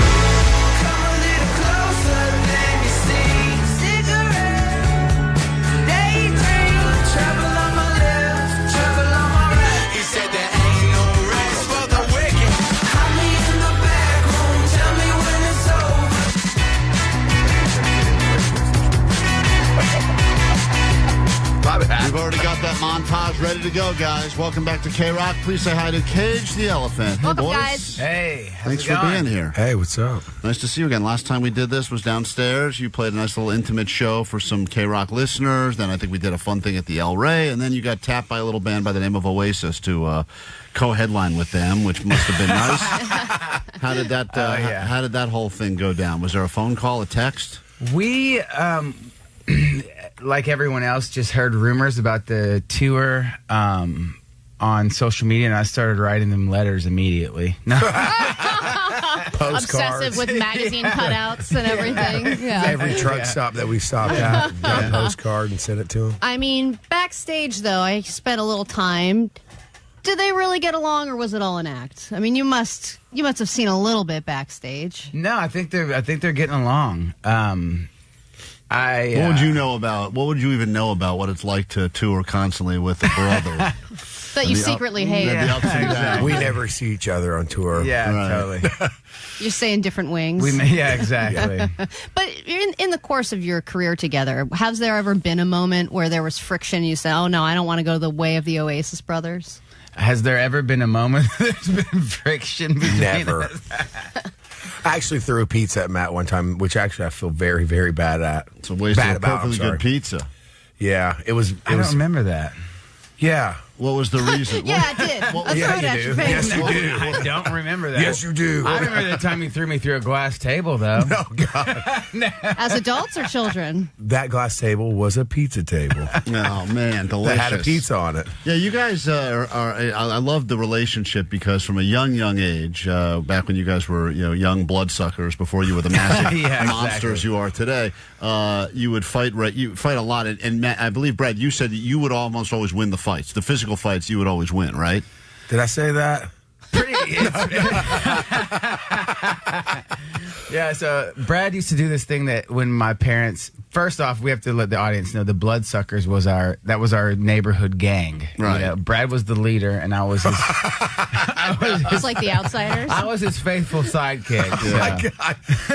And why did I just envision you as Brad? You want me to hit him with the stick? You want me to go hit him with the stick? No. So he would tell you what to do, and you would go out and create the trouble. Yeah. Yeah, it was like why am I being painted as very evil right now? Don't worry, we got a lot of stories. Yeah, we talked to Matt a half an hour before you guys came in here to make sure to get all the stories right. Really get them good. So you guys would fight, and what would Matt do? What would Brad do, Matt? Oh yeah, no. So when Mom and Dad would go to the grocery store, if they stepped out, as soon as the door shut and they locked the deadbolt, Brad would turn around and go, "Torture time." Do you think your parents had a favorite? Do you think they have a favorite and they'll never admit it? Yeah, it's our youngest brother. Really? Yeah. No. Not Daniel. Jeremy. We used to call him the Prince. Jeremy. Yeah. Because you have a couple Jeremy's of kids. great though. We love our brothers. There's two other brothers. Not musical. Oh yeah, they're both musical. Just not as musical. No, they are. They're actually better than us. That's the thing. You can stand and hold the tambourine in the corner. Yeah, they're not opening for Oasis. We just steal. They've actually written every single song we've ever put out. He literally just took the joke out of my mouth. And this is why we get in fights. This is why I throw pizza. But I do find it interesting because you grew up, and we've talked about this before, but very religious. And when you wanted to listen to Nirvana, when you wanted to listen to Pearl Jam, you had to do this in hiding. The same way that people will hide cigarettes and then go and then put scope in their mouth before they go home so the parents don't realize they were smoking. You would have to listen to this music in secrecy, correct? We actually did all four. We would put scope, smoke a cigarette, and listen to the music, all in secrecy. Yeah. And if you got busted like humming a Nirvana, like you're like all of a sudden you're singing like a Nirvana song, like your dad's like, what is that noise? It wasn't so much Nirvana, it was more or less Green Day. Oh, really? My dad caught us with the Green Day tape. It was going to get snapped, because all the cuss words. Mm-hmm. Well, yeah, they are cuss words. That is the devil. I mean, that makes sense. The devil's music. And that's actually the truth. He did snap a Green Day CD in half with a pair of pliers. Which one was it? And I'm like, did you have to use the pliers? You couldn't just snap it with your hand? You weren't strong enough to do that? Torture time. Really let it sink in. Drive it home. Like, you made me use the pliers. Get the needle nose. I wonder what other great albums of yours they've ruined over the years to prove a point. My dad used to snap all our albums in front of us. Oh, no. We'd get our first record, Cage the Elephant. He'd be like, I wrote that song. But it's like throwing someone's cigarettes down the toilet. It's like you're just going to get more cigarettes. What's the point of Thank you, happy birthday on our birthday. Snapped it. Yeah. Yep. Well, you had a lot of 6 in studio my albums. dad's defense, he was just trying to protect us from Satan. So I get it. Well, we have a new song. We're excited because we're going to play a new song, Beaches in Tennessee. And before we play this on KROQ, because it has been 2 years since you've released new music. The last one that we chatted about was Neon Pill, and obviously all the stuff that you were dealing with when you wrote that song. But this is kind of picks up where that left off, right? Because this was mental health based as well. Well, with the whole album Neon Pill, we had written most of that material when I was very sick. And just for the audience, which most people know this, but or a lot of people do, I went through a mental crisis a couple years back, and it honestly saved my life. So being arrested saved my life, which I was hospitalized for 3 months. But we wrote a lot of that material while I was very unwell. So finishing the record was kind of like trying to decipher this weird psychosis-induced narrative. And this album is the first material that I've been able to look back on it from a very stable place, in a healthy place, and kind of heal and move on and move towards the future. Was there ever a moment that it felt a little conflicted, where you felt conflicted about whether to share this personal experience? Obviously being vulnerable in that way can be difficult, and you're sharing such an intimate part of your personal life. No, honestly, it's I enjoy the pain. Or you just feel like your life is, I think you also you guys are so connected to your fans, where you may feel like you have to share. I feel like this is part of your life, and part of your life is sharing what your personal life entails. I feel like the only way to get to material that's real and that resonates is to be transparent in your own writing. So, yeah. So we have a single, but we also have more new music on the way. Yeah, we're kind of putting on the finishing touches on the album right now, and we're gonna play every song right now. Oh, wow, great! Yeah. What a treat! We're gonna leak the entire album with no instruments. Right. We are gonna play Beaches in Tennessee, and I will say already, I think the sound is it sounds so uplifting. It sounds happy. It's I know it came from the mental health stuff, the other side of it, but it sounds like this is maybe you're talking about just the surviving part of it, getting through on the other side, and it's a great rock song, which some people have not yet heard. So let's go ahead and give this a play on KROQ. Anything you want to say before we hit play? Yeah, it's just like, I feel like this song for us was reclaiming that ability to write about turbulent times in life in a very kind of, like you said, lighthearted way, and have fun with it. So, Beaches in Tennessee, Cage the Elephant on KROQ. Come back more with the Schultz brothers next. KROQ. Klein Alley Show. Mornings on KROQ. KROQ. Yeah! KROQ. Oh, man, with a live cough at the end of your song, it sounded great. Beaches in Tennessee, Cage the Elephant on KROQ in the studio right now. Brad Schultz, Matt Schultz, and you guys have given us so many great opportunities to spend with our listeners, and they always want to say they appreciate you. Hey, Klein and Alley Show, thank you so much for letting me come to watch Cage the Elephant at the Sound Space. Had a great time. Love you guys. Allie and I were having this conversation before you came in here, but we agree on not a lot.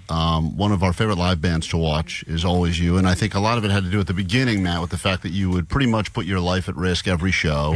You didn't care. Broken bones, broken body parts. Jumping off a step. Do you plan on, as you're now releasing new music, I would imagine there's an album perhaps to follow and then more touring. Do you plan on taking care of your body more now, or no? Do you continue to want to go ahead and prove that you are unbreakable? I don't know. We'll leave that up to the future. No. I mean, the amount of scaffolding he's climbed, speaker. It's almost like when you are performing, you have no control. It looks to us like you've lost complete control. Yeah. Pretty much. Yes, I have. I'm unhinged. It's fun. As a fan, it's a lot of fun to watch. It's funny though, because now, now that I'm a father, so my son's 1 year old, and I want to take care of myself these days. So no, definitely still be going out there and going hard for sure. Did you for the first birthday party do all the traditional smash cake and all that kind of stuff? Yeah. It's like some of that stuff I was like, I'm not going to do any of that. And then first birthday rolls around, you're like, well, I have to get the smash cake. I have to do all the things. We've been so strict on like making sure that we do all the things that our doctor is telling us and all that stuff, which I know that's what you're supposed to do. But anyways, so he hadn't had any sugar, and when he had his first bite of cake, he's like throwing up in his mouth. He's like, As long as you see their eyes dilate, like, whoa, this is a crazy experience. You see that junky look in their eyes. Like, oh, well, you've been holding this for me for a year. You're like, it gets way better than that, dude. Yeah, but he takes after me. He's like already, they have the little play pins, and he's like doing flips over it, and so we're like, bro, come on. He takes after you. Brad, is there a time frame? I know that this song, we're letting it, marinating in it now, but there are other songs that have been written, recorded yet? Yeah, we're pretty much finished with the record. We have some, there's a couple songs that we're finishing up right now, but for the most part, the album's done. Well, 562 said, I've seen Cage 3 times. You guys are badass, always memorable, and saw you guys at the El Rey and remember Brad breaking his guitars on stage. It was crazy. How many guitars do you think you've lost that you've either given away, broken, or otherwise?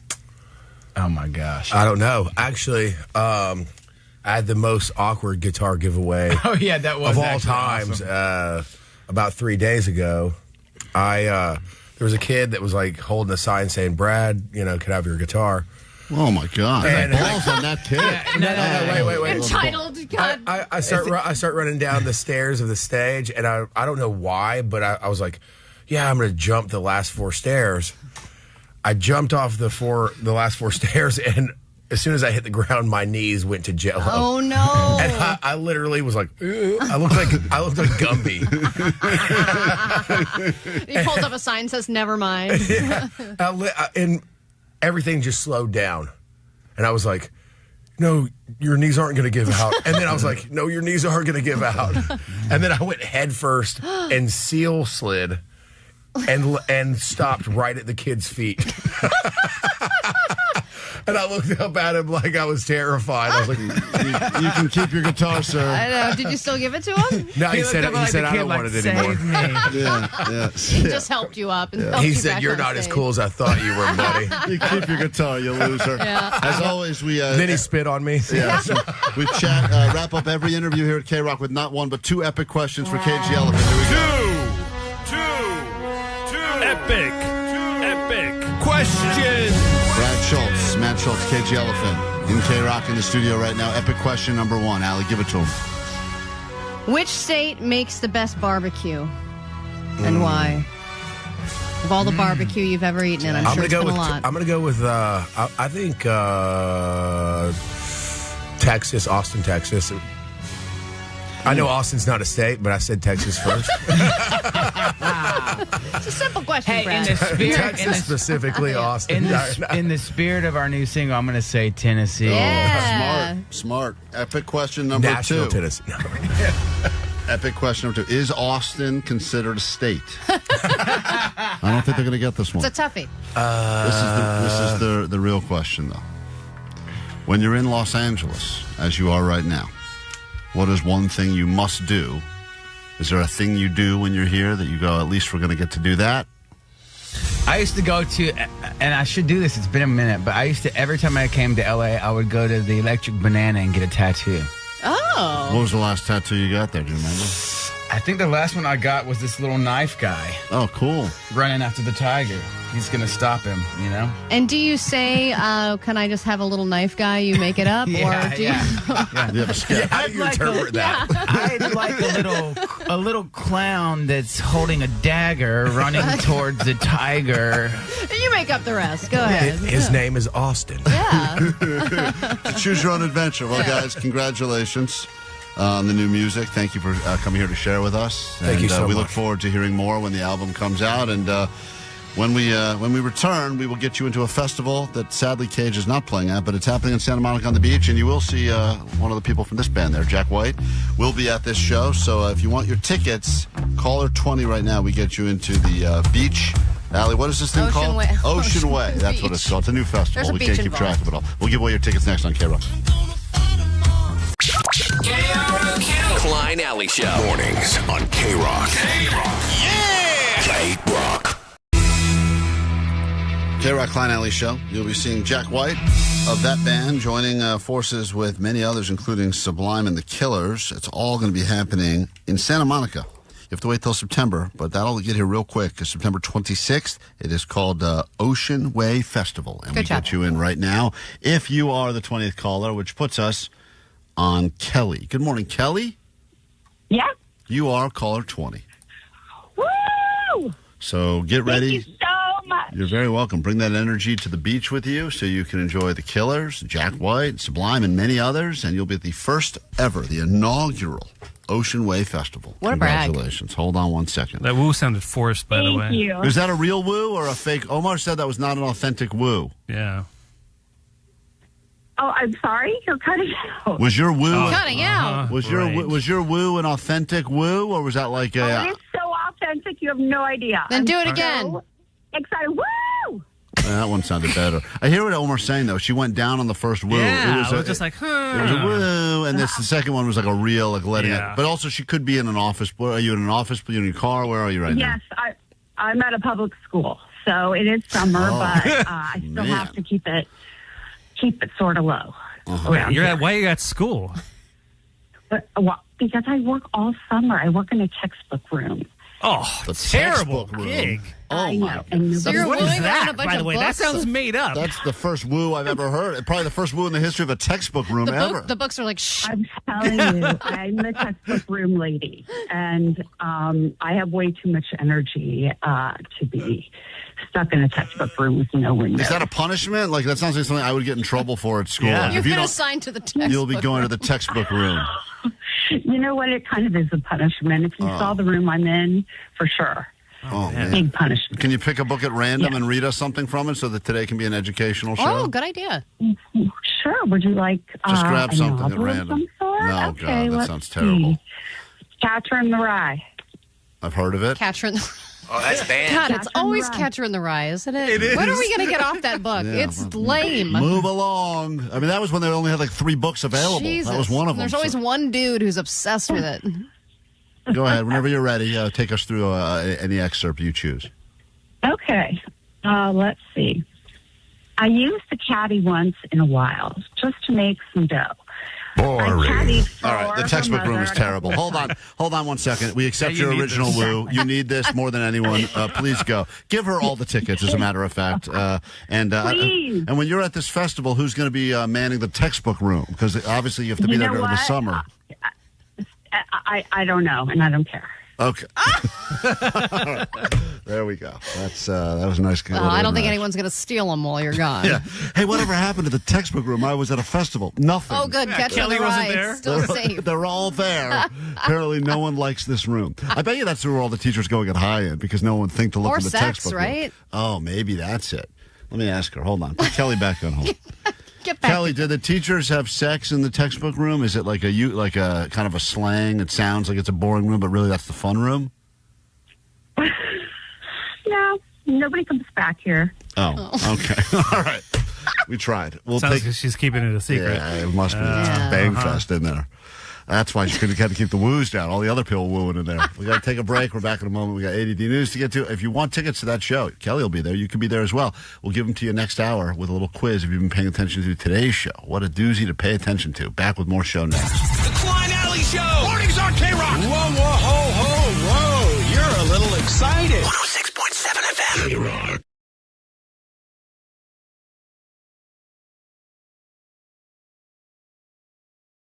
KROQ, your Klein Alley Show. Let's get into your A.D. news, and then a brand new hour of the show will officially begin. Lots of ways to interact with the show. Call, text, or use that GOAT line, 844-956-GOAT. Good morning, K-Rock and the Klein and Alley Show. I just want to let you guys know I got 6 stitches in my hand yesterday.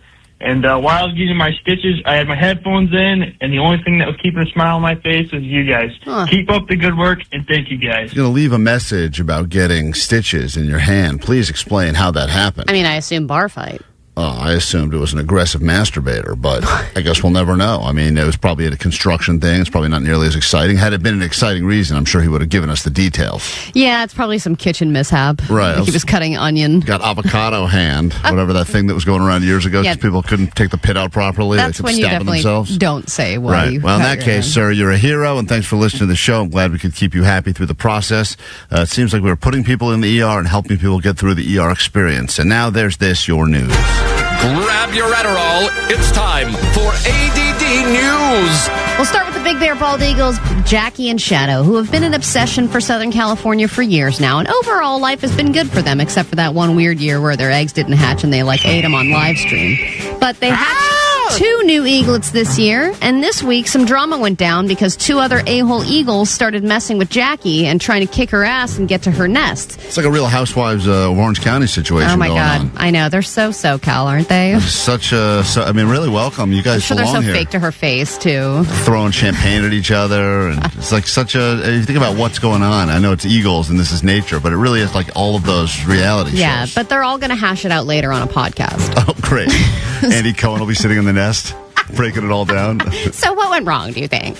The update now is that they rescued Jackie. There are not signs of injury, but she is underweight and alert, just like most of the women on Real Housewives. That's right. Same exact schedule right there. They are thinking something's up with her kidneys. She has inflammation and anemia, and they're trying to figure out why. But until then, they say she's in critical condition.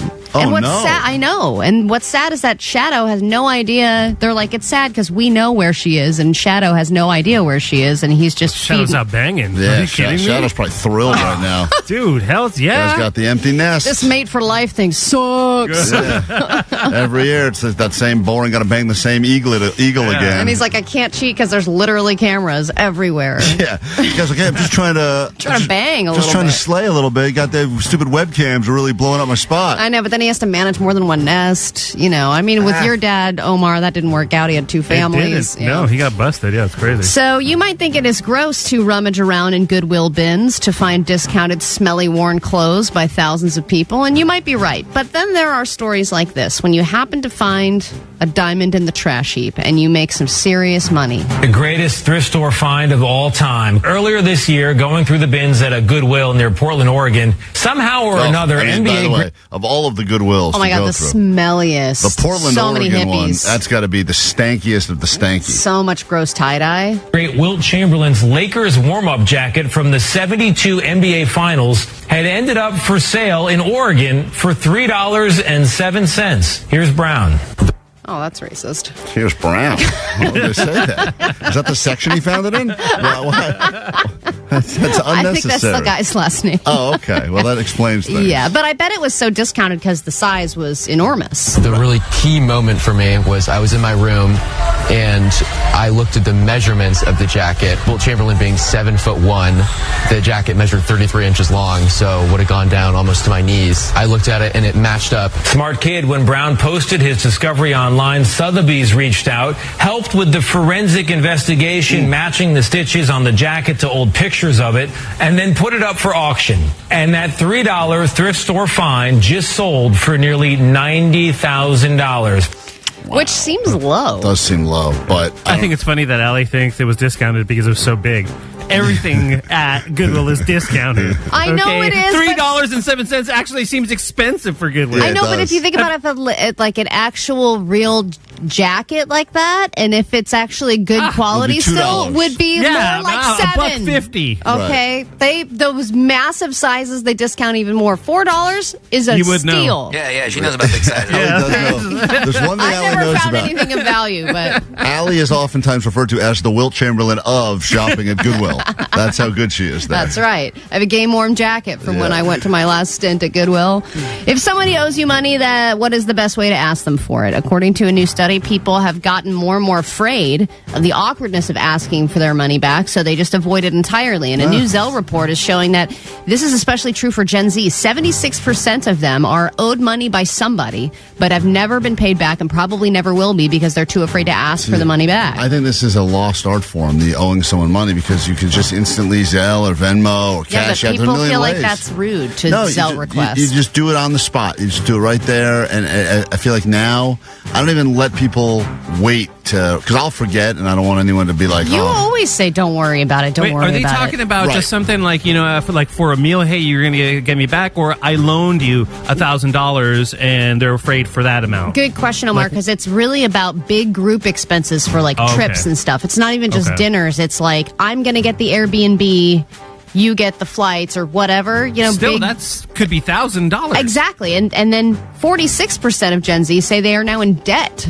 because of this. Because they're not asking people to give they're money not back. asking people to give the money back. It's, I don't even think you wait around to be asked. You understand. Going in, all right, it's Vegas. We all threw in for a bottle service or whatever. I always thought, it was the end of the trip. Once everyone gets home, you go, oh my gosh, so much fun. Here's what everyone owes. Well, you need Love one you. person. You need one person to do that. We have one designated card person whenever I go out with my friends. We have one person pay and then we just Venmo them, but it's never more than $20 or $30. Well, that's going out to dinner. You don't go on trips, Johnny. Yeah, we don't trip or do anything like that. But even when we did once, I didn't spend more than $200 to somebody. But the idea is you got to remember to do it, because if a week goes by, the person that owes the money is probably not going to remember they owe anyone money. You also and then have someone's to be angry Yeah, at you. you have to be friends with people who hate owing money to people, because there are some people who have no problem owing lots of money to people, and they'll just forget about it. If I know I owe someone something, I need to pay them right away. Otherwise, it bothers me. So if any of us owe you money today, like Allie's money, which you'll have a chance to win in a moment during I Allie think I owe Klein a couple of $100. Oh, just lottery tickets? All the lottery tickets that Omar said he's good for? Yeah, I'll get you. I'll get you I've today. got a running tab. I'll get you today. You I've do heard not that have a running tab. every time. I know. If I wouldn't have brought it up, he wouldn't have remembered. I forgot Omar owes me money now. That's it. Now I'm angry. I'll get into a bunch of a brand new hour of the show starts next. Wow, we're running late today. Yep. All right, well, we'll get on time after this, we think. It's KROQ. It's Klein Alley Show. 106.7 KROQ FM in HD Pasadena, Los Angeles, Orange County. The Sonic Pulse of Los Angeles. This is the world famous KROQ. Hell yeah, welcome to your KROQ and welcome to your Klein Alley Show. It is just after 10 o'clock. We used to call this a summer hour, but here we are now in the middle of summer, enjoying an hour together, and this is the hour that we give away more of those tickets for you to go hang out on the beach in Santa Monica with Jack White, Killers, Sublime. It is Ocean Way Festival, and we get you in. And the homeless. Don't forget about the homeless. Oh, and the homeless. Headlining. Yeah. The homeless will be headlining. So get ready for that. Homeless guy gave me a donut when I went into the bathroom last time I was at the Santa Monica Pier. Whoa, no way. Mm-hmm, yeah, I didn't accept it, but he did offer me a donut. Did he throw it at you like Jake does, or you tossed it? I caught it in my mouth. Oh, nice. Good for you. No, as I went in, he was like, would you like this donut? I was like, I'm okay, sir. Thanks so nice. much. Yeah. Probably someone gave him the donut, and he's probably, like LA, everyone's all carb conscious. He's probably like, I'll pass it off to that woman. This isn't keto. I'll hand it over to Fat Allie when she walks by, and she'll probably go ahead and swallow that thing whole, and you pass it. And he was it. right. Big mistake right there. You should have taken. Allie, you'll appreciate this message. You're the only person who will. Hey guys, sweet dibs. I just wanted to call in about my sweet Odo accomplishment. Nice. 100,000 miles. Hooray! Time to scrap it. Time for a new car. Yeah. Time for a new car. You hit the big Odo, the big 6-figure Odo, 100K. Very impressive odometer accomplishment. Do you not think that's slightly impressive? Isn't that a milestone for somebody who bought a new car and now they got it to 100,000 miles? That is a different story, because that one, it means something. When you get all excited because it goes 1, 2, 3, 3, 2, 1, or when it does that's fun too. 5, 6, 5, 6, and you take a picture, I think that is a giant waste of your energy. I think that there are a lot of milestones that are worth celebrating. 100K is one of the biggest ones. It's like your kid reaching double digits. That's certain birthdays matter in your life. Yeah. Others are just birthdays, and obviously, I hit 160,000 the other day. That was birthdays big. or no pounds? miles. No, that's a big accomplishment. Not far from that, though, Omar.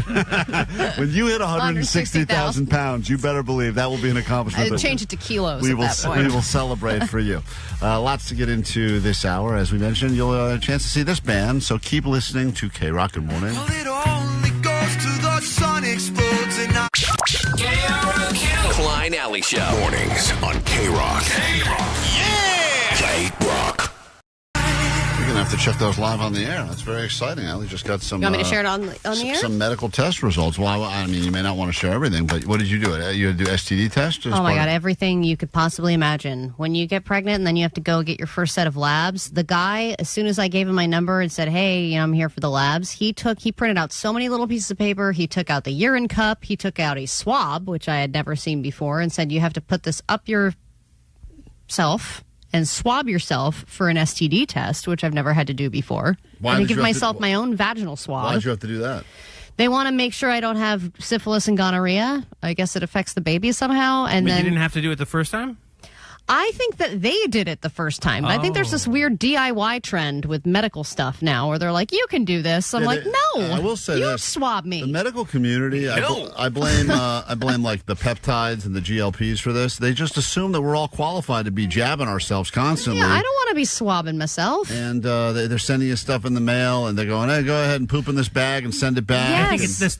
I think it's a disgusting factor. It's like, anything that has to do with them getting grossed out. For example, the poop stuff. They don't want to touch that. Or touching Allie. Or right, the Allie thing. So they just told her to do it herself. Yeah, it was busy in there, too. I went and did the urine sample, and then I put the cup, and there were like 6 other cups. I was like, oh, wow. God. Yeah, the backlog of Someone cups. even forgot to put the lid on their cup. Allie claims the last time she was swabbed, it was a 9-foot swab, so they could stand that far away from her. They didn't want to get close, so they just decided it's easier just to send it to her. It's just an extremely long They swab. kept taping them together so they could stay far away. They had to use a loudspeaker to communicate. So you got tested for everything. So what you just got? And then I got drained. Look at my big ass bruise on my arm. Oh man! They took like a gallon out. They have to test all this stuff. So what did you get the results for just now? What just so came I through? just got. Let's see. I got a crop. I've got my blood count. I've got my HIV. I've got my Do you have it? gonorrhea and syphilis, hepatitis You have all B. that? You got all of that? I have it all, yeah.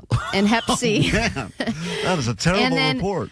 My glucose tolerance, which is if I have diabetes. So I had to, when I got there, they gave me this sugar water. They said, sit down and drink this within 5 minutes and then sit here for an hour. You know what's wild is that you're going through all these tests, and I get it, and it's it's important. And then there's kids being born in third world countries every Who goddamn never day. did one Not blood test. one of these tests. Now, sure, a mosquito's probably going to eat them, and they're going to die, and that sucks. But the reality is, Allie, most of this stuff is an unnecessary thing. Inconvenience, because I was there most of the afternoon. But they want to make sure everything's on the up and up, and it's probably because you're doing that weird ass thing where you put your wife's egg inside of your womb, and it's They experimental. said you have to, every pregnancy has to do this, Yeah, which I feel like they just kind of definitely not tell true. you. This No. is how that movie Splice started. All right, you want to see if I have HIV? You want to place bets, Here we guys? go. Vanessa, what do you think? You're usually right about these things. No HIV.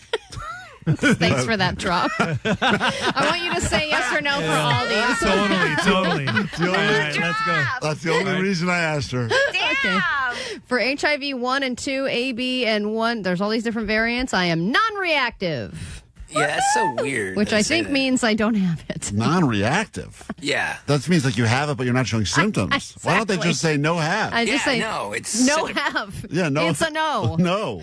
All right. So I guess congratulations. Thank you. non-reactive. Then we move on to gonorrhea and syphilis. Definitely you have some of that. Non-reactive. Whoa. Heyo. Now it's non-reactive. Do I have the Hep B? Non-reactive. What's the margin of error on these tests? I don't think there's much error, right? I mean, they took my blood and it's not in there. Oh, this was all through the blood. This wasn't through the swab? No, I didn't have to swab every time. Oh, okay. I thought there was a lot of swabbing going on. Just so much swabbing. Cleaning the bottom of a boat with Allie. And then finally, Hep C, boom, non-reactive. Hey. You know, there is one that I'm hoping is positive. I'm really hoping, guys, that I have toxoplasmosis. Why is that? Because if I do already have toxoplasmosis, I can eat sushi. Oh, really? Because I already have it. Because the risk of me getting it while I'm pregnant is bad. So that's why they say stay away from sushi. That's why they say don't do gardening, the rare steak. All that stuff is toxoplasmosis. But if I already have you it, have toxoplasmosis, then I don't have to worry about You it. can eat rare steak and sushi? because I've already got it. Why can't we give it to you? We could probably get it. Get you like when you. No, I have to find. I took a test for it, so that's the result I'm hoping for. If I have positive toxoplasmosis, then open the floodgates, So baby. you want reactive on that one? Oh yeah, I want real reactive, and you can get it when you're around cats, which I've been around cats constantly. You can get it through rat feces. I'm sure I've got cat feces all over all day, baby. Imagine that form you filled out. You're checking yes for everything. They're going, man, this woman is a breeding ground for toxoplasmosis. Yeah, so and you can get it from cat scratches, all kinds of stuff related to cats. So fingers crossed, baby. You were waiting for Allie to reveal the results of all of her STD testing. There you have. So, by the way, a lot of people pointing out you didn't mention the herp thing, which I didn't have to test for that. Yeah, no kidding. We already know. Because of my prescription. Right. Theoretically. Got to take a break. When we get back, we're in the month of July now, which is crazy because we're halfway through the year of 2026 already, over halfway through the year. We made a bunch of predictions going into this year. And I think it's worthy time for us to check on some of these predictions as to things that we thought would be either big trends this year or people that we thought would be making comebacks. Outfits, I believe. It's been 6 months since we did that, so we're going to see how any of us are doing at this point in our 2026 predictions. And then we will give you the access you've been waiting for, and that is your tickets to go to Santa Monica and see all them bands on the beach, and hopefully you've been paying attention to today's show.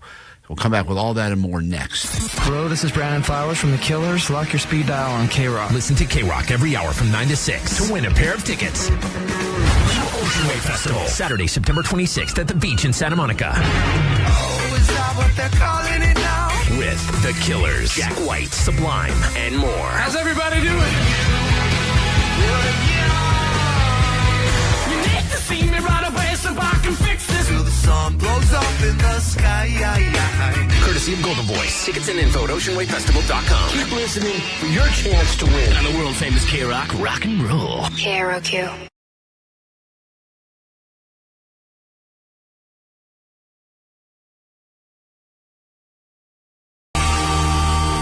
Hopefully you've been paying attention to the show today. You have a chance to call in moments and participate in the Klein Alley Ocean Way quiz. Chance for you to go to the Ocean Way Festival happening in Santa Monica with Sublime and Jack White and the Killers and many others. And you'll have your chance coming up if you've been paying attention to today's show. That would be your cue to call in about 5 minutes.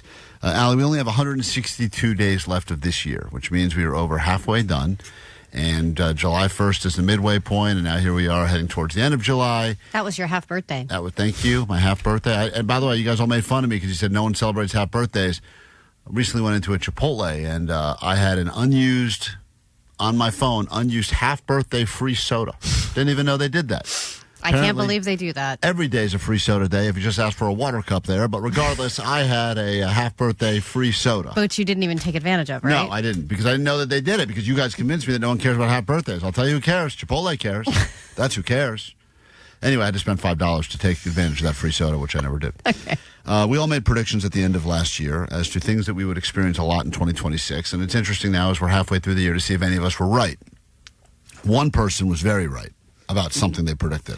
In the category of food, Jake predicted that we would have mushroom-infused everything. And well, he's not super wrong. Yeah, not wrong. I mean, that was kind of starting already. I do know that recently I've gone to a few, like, just regular You're the mushroom guy. Coffee shop. Well, I have. You have a lot of different mushroom things. I've been taking things. a lot of mushroom, but not food mushroom stuff. Like I've been taking the mushrooms that make Magic me trip. mushrooms. Magic mushrooms. But Jake's talking about, like, a lot of times you go to a coffee place now and they're like, do you want lion's mane or ashwagandha or something else, some other type of mushroom? It's not a mushroom, I know, but what, I don't want to get caught up in what's a mushroom and what's not.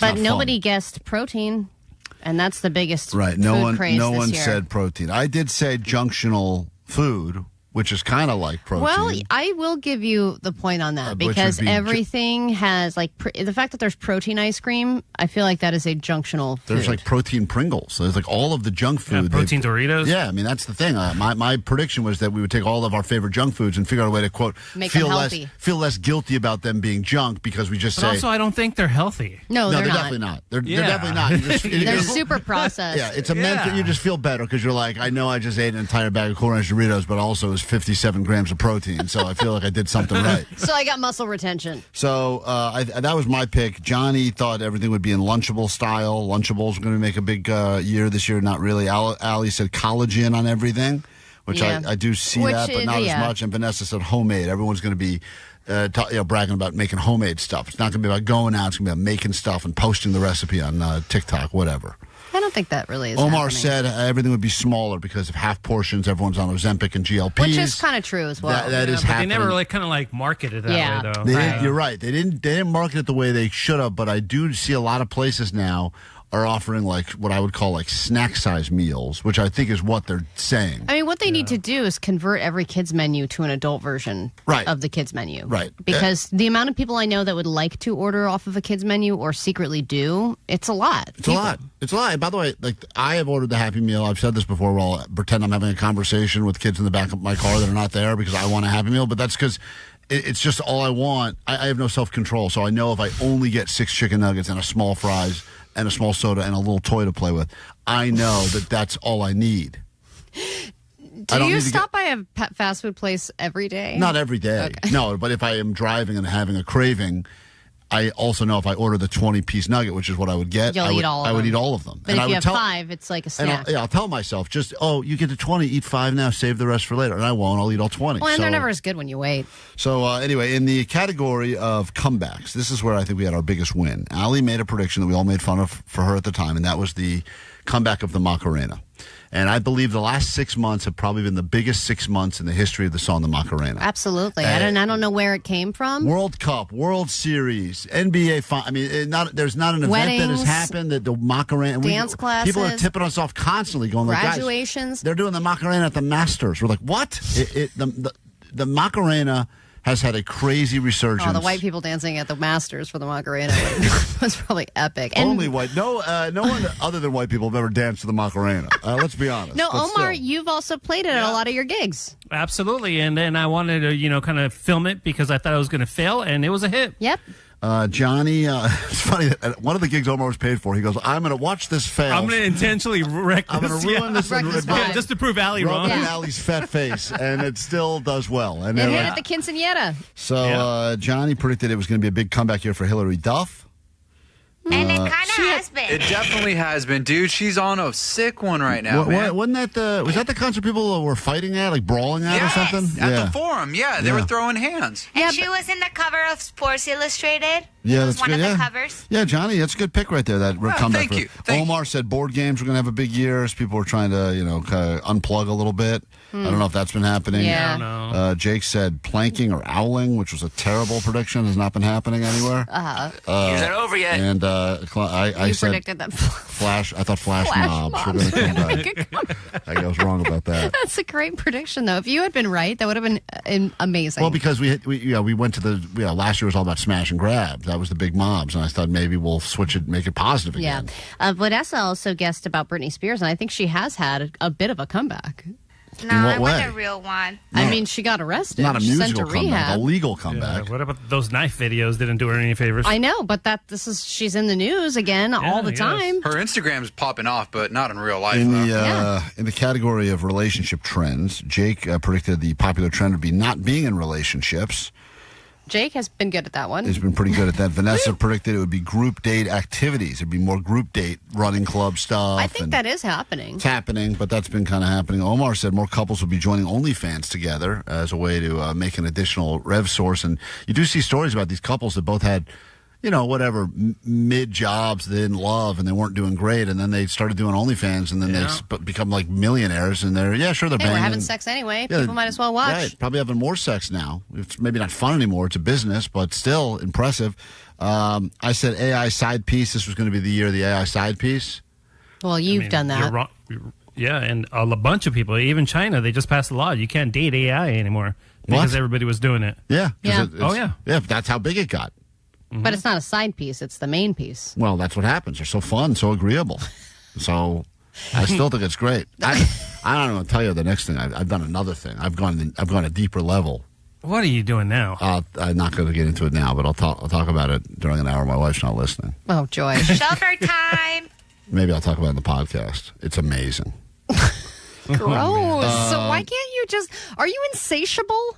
Are you having sex with your wife every day while your kids are out of Vanessa, town? what did Klein write in his email the other day that you were grossed out about and didn't? I didn't want to write know anything in my email. Yes, you did. Vanessa, what did he say? I didn't write anything in my Oh email. man, I can't recall, but it was probably gross. Why, Why would it probably be gross? Oh, yeah. I do know what you said. It would be weird for me to say it, but he basically said he's been empty every day because he's doing it a lot. That's not what I said. I didn't say that. You said something about empty. Yeah, you did say that because I saw the email and I was like, see, this is why I don't read the emails because I don't need to be knowing about that I know too much information. I said that you were going to run out. I think I'm running out of my supply. But I think before that, you said you were going to turn your wife into a balloon animal. No, I told my... Okay, I told my Can you kids, elaborate on that? What does that mean? My kids were leaving to go to a camp for a week, and they said, what are you going to do when we're gone? And I said, I'm turning mommy into a balloon animal. They don't know what it means. My wife knew what it meant. Why do you even share that with your kids? It's They don't so know what it gross. means. They don't I know, know but what it you means. know what it means. I know what it means. Well, I So still you're don't know what making it a means. sex joke to your It's not kids. a sex joke. It is a sex joke. I'm telling my wife what she had to look forward to for a week, which was being bent all over. So you're making a sex joke knowing that to your kids. No, it's not to my kids because they don't know it, Allie. They Yes, don't... but you know that you're making a sex joke and you're making it to your kids in front of your wife. I'm making it to my wife through my kids. Does that sound better? Yes, it does. Because I didn't realize she would then I go... think it is so creepy. But then she repeated it to a bunch of other people and said, my daddy says he's turning my mommy into a balloon animal. And that was... And they got it. They got it. So Like, that, that's funny. So that's gross. funny. I predicted, as Allie predicted, that the people would be waiting for the right person. I That thought would be a they'd be trend. waiting for sex, yeah. And Johnny said his prediction was that couples would get fat together. They're going to sit around I think and that's get the fat. opposite. I think couples are working Yeah. out more than ever. I agree. I think it's sadly gone the wrong way. So these were our predictions. 6 months in, we'll have to check them again at the end of the year and see if any of us were right. All right, if you'd like to go to a festival and you've been listening to all of this meandering that's been happening on the show today, 4 hours of filibustering is what we call it around here. Give us a call right now if you're able to successfully answer some questions about today's show. And we covered a lot of ground. What band was in studio could be a question. What movie did Moist Joyce take us through with their sound effects? I don't know. We'll get to the questions next and give your tickets away after Rou-lettuce, KROQ. Klein Alley Show. KROQ, we are Klein Alley's show. I see a lot of people on the phone that claim they've been paying attention to the show today, but have you been paying attention enough? Some people say they woke up extra early for this. Some people took notes. Others are just going to go ahead and take their shot. You have to get 3 questions in a row right if you want to win your way into the festival. So I'm looking right now, Allie, that people claim for they've been listening since 6, 5 o'clock, 5:30, started taking notes at 7, took the day off of work to participate. So in 3 minutes, we will get into it. And then we will give you the chance. And once again, do not hang up if I don't answer your phone call first, because many times in the past, people get 1 right or 2 right, and then they fall apart and crumble under the pressure. And so in the past, I believe we've gone as many as 6 callers, 7 callers deep before we got ourselves a winner. So in just a mere moment, questions about today's show. And then we will do a bonus Showtime podcast. It's going to happen later today. And that will be totally uncensored and unfit for general consumption, but we will upload it anyway. So if you're not following along, Klein Alley Show, find your podcast wherever you get them and find the show. Follow and like and favorite and review and all that so you do not miss the Klein Alley Showtime podcast coming up after we get off the air this morning. World famous KROQ. Klein Alley Show. Klein Alley Show. KROQ. That's a good point on the text line. I should share this with you. I probably shouldn't share this with you, but why wake up early and listen to your entire show when I could just stick around and try to win tickets from Sluggo and every hour afterwards on the radio? Well, you figured it out. you made a good point. You don't have to listen to any of our show. You can just keep listening to KROQ and win tickets. But if you're up early, and there's not a lot of people that commit to this, so your chances are pretty good, it's time for the Klein Alley Way quiz. The Klein Alley Show Quiz. That's funny. Titi Kaga. I don't have fleas. I have ants. This Gregor likes Walmart. You never call. Ozzy. I'm with you, Hitler. Bitch. We'll start with Candace. Make our way up and down the phones until someone can get 3 in a row right, all about today's show. Good morning, Candace. What's up? Good morning. Good morning. Where are you calling from? San Dimas. San Dimas High School football rules. How long have you been listening? That's right. How long have you been listening? I've been here since the crack of dawn, 6 a.m. Jesus. All right. You've been taking notes, or are you just going to go with your old memory on this one? listen, I have way too many notes. Okay. Read me a note at random that you have in your notes. The most valued friend is honesty. That may have been from... Yeah, that was yesterday. That may have been from Wow, yesterday. so you've been listening. Yeah, but she's been listening since. I told you. Yeah, I got here at 6. Okay, here we go. Listen closely now. This is 3 questions. You get them all in a row right, you win your way into the festival. Question number 1. What sound is this? That's Cyclops. Squeal! Squeal! Squeal! Hold on, I have it in my notes. Stand by. Oh, she's got to go through her notes for that. Moist Joyce. That's Moist Joyce. That is Moist Joyce. And what is she doing right there? She's reviewing the movie Odyssey. That is correct. Good job. Yeah. Well done. You got one question right. That is Moist Joyce. No one needs to go see the movie now because Moist Joyce recreated the movie with sound effects, and that was Cyclops squealing. And, well, anyway, it was very exciting. We'd like to get Christopher Nolan booked on the show, Vanessa, so we can play him this and see if he agrees. It's as He would good have as the redone movie he it made. all over. All right, question number 2. If you get the second one right, that means you are on your way. You still got to get 3 to win. And once again, for everyone who's on hold right now, stay there. This woman could crumble under the pressure. We spoke to Allie's unborn son earlier today, or daughter. We don't know the gender yet, but inside of Allie's womb. And they said that there's a part of the show they like a lot because it allows them to fall asleep and nap during that part of the show. What part of the show does Allie's unborn child say they like to fall asleep during? ADHD news. Ah, okay. Let's find out if you're right. I hope my mommy is about to do the news again so I can take a nap. Yeah.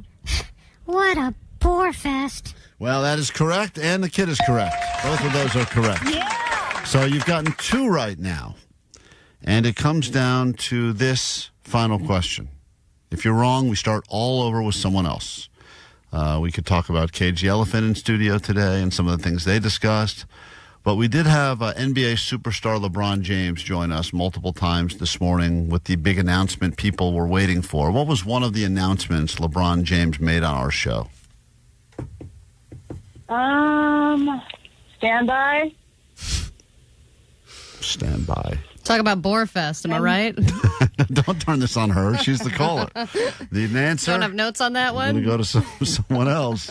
LeBron James made 2 different announcements today. Not which team he was going to, but he did make 2 different announcements. What was one of the announcements made by LeBron James? Oh, no. In 3. In 2. How about torture time? No, I'm so sorry. Your round comes to an end. Oh, no. And we have to start fresh with someone With else this now. same question. And we go to Matt in Garden Grove. Matt, good morning. Good morning. LeBron James joined us this morning to make some announcements. What was one of the announcements that LeBron James made on our show? One of the announcements was that he was never been intimate with Jake. Okay. Let's find out if that is correct. And if it is, then you are 1 down, 2 more to go. After careful consideration, I have decided that I'm ready to announce that I, too, have never been intimate with Jake. All right, that is a correct answer. And we move on to your next question now. We had a band in studio by the name of Cage the Elephant. They claimed that while growing up, their father took pliers out and destroyed a cassette and a CD from which band? Green Day. That is the correct answer. job. They were not allowed to listen to the Devil's music. Their Green Day stuff was destroyed by their father.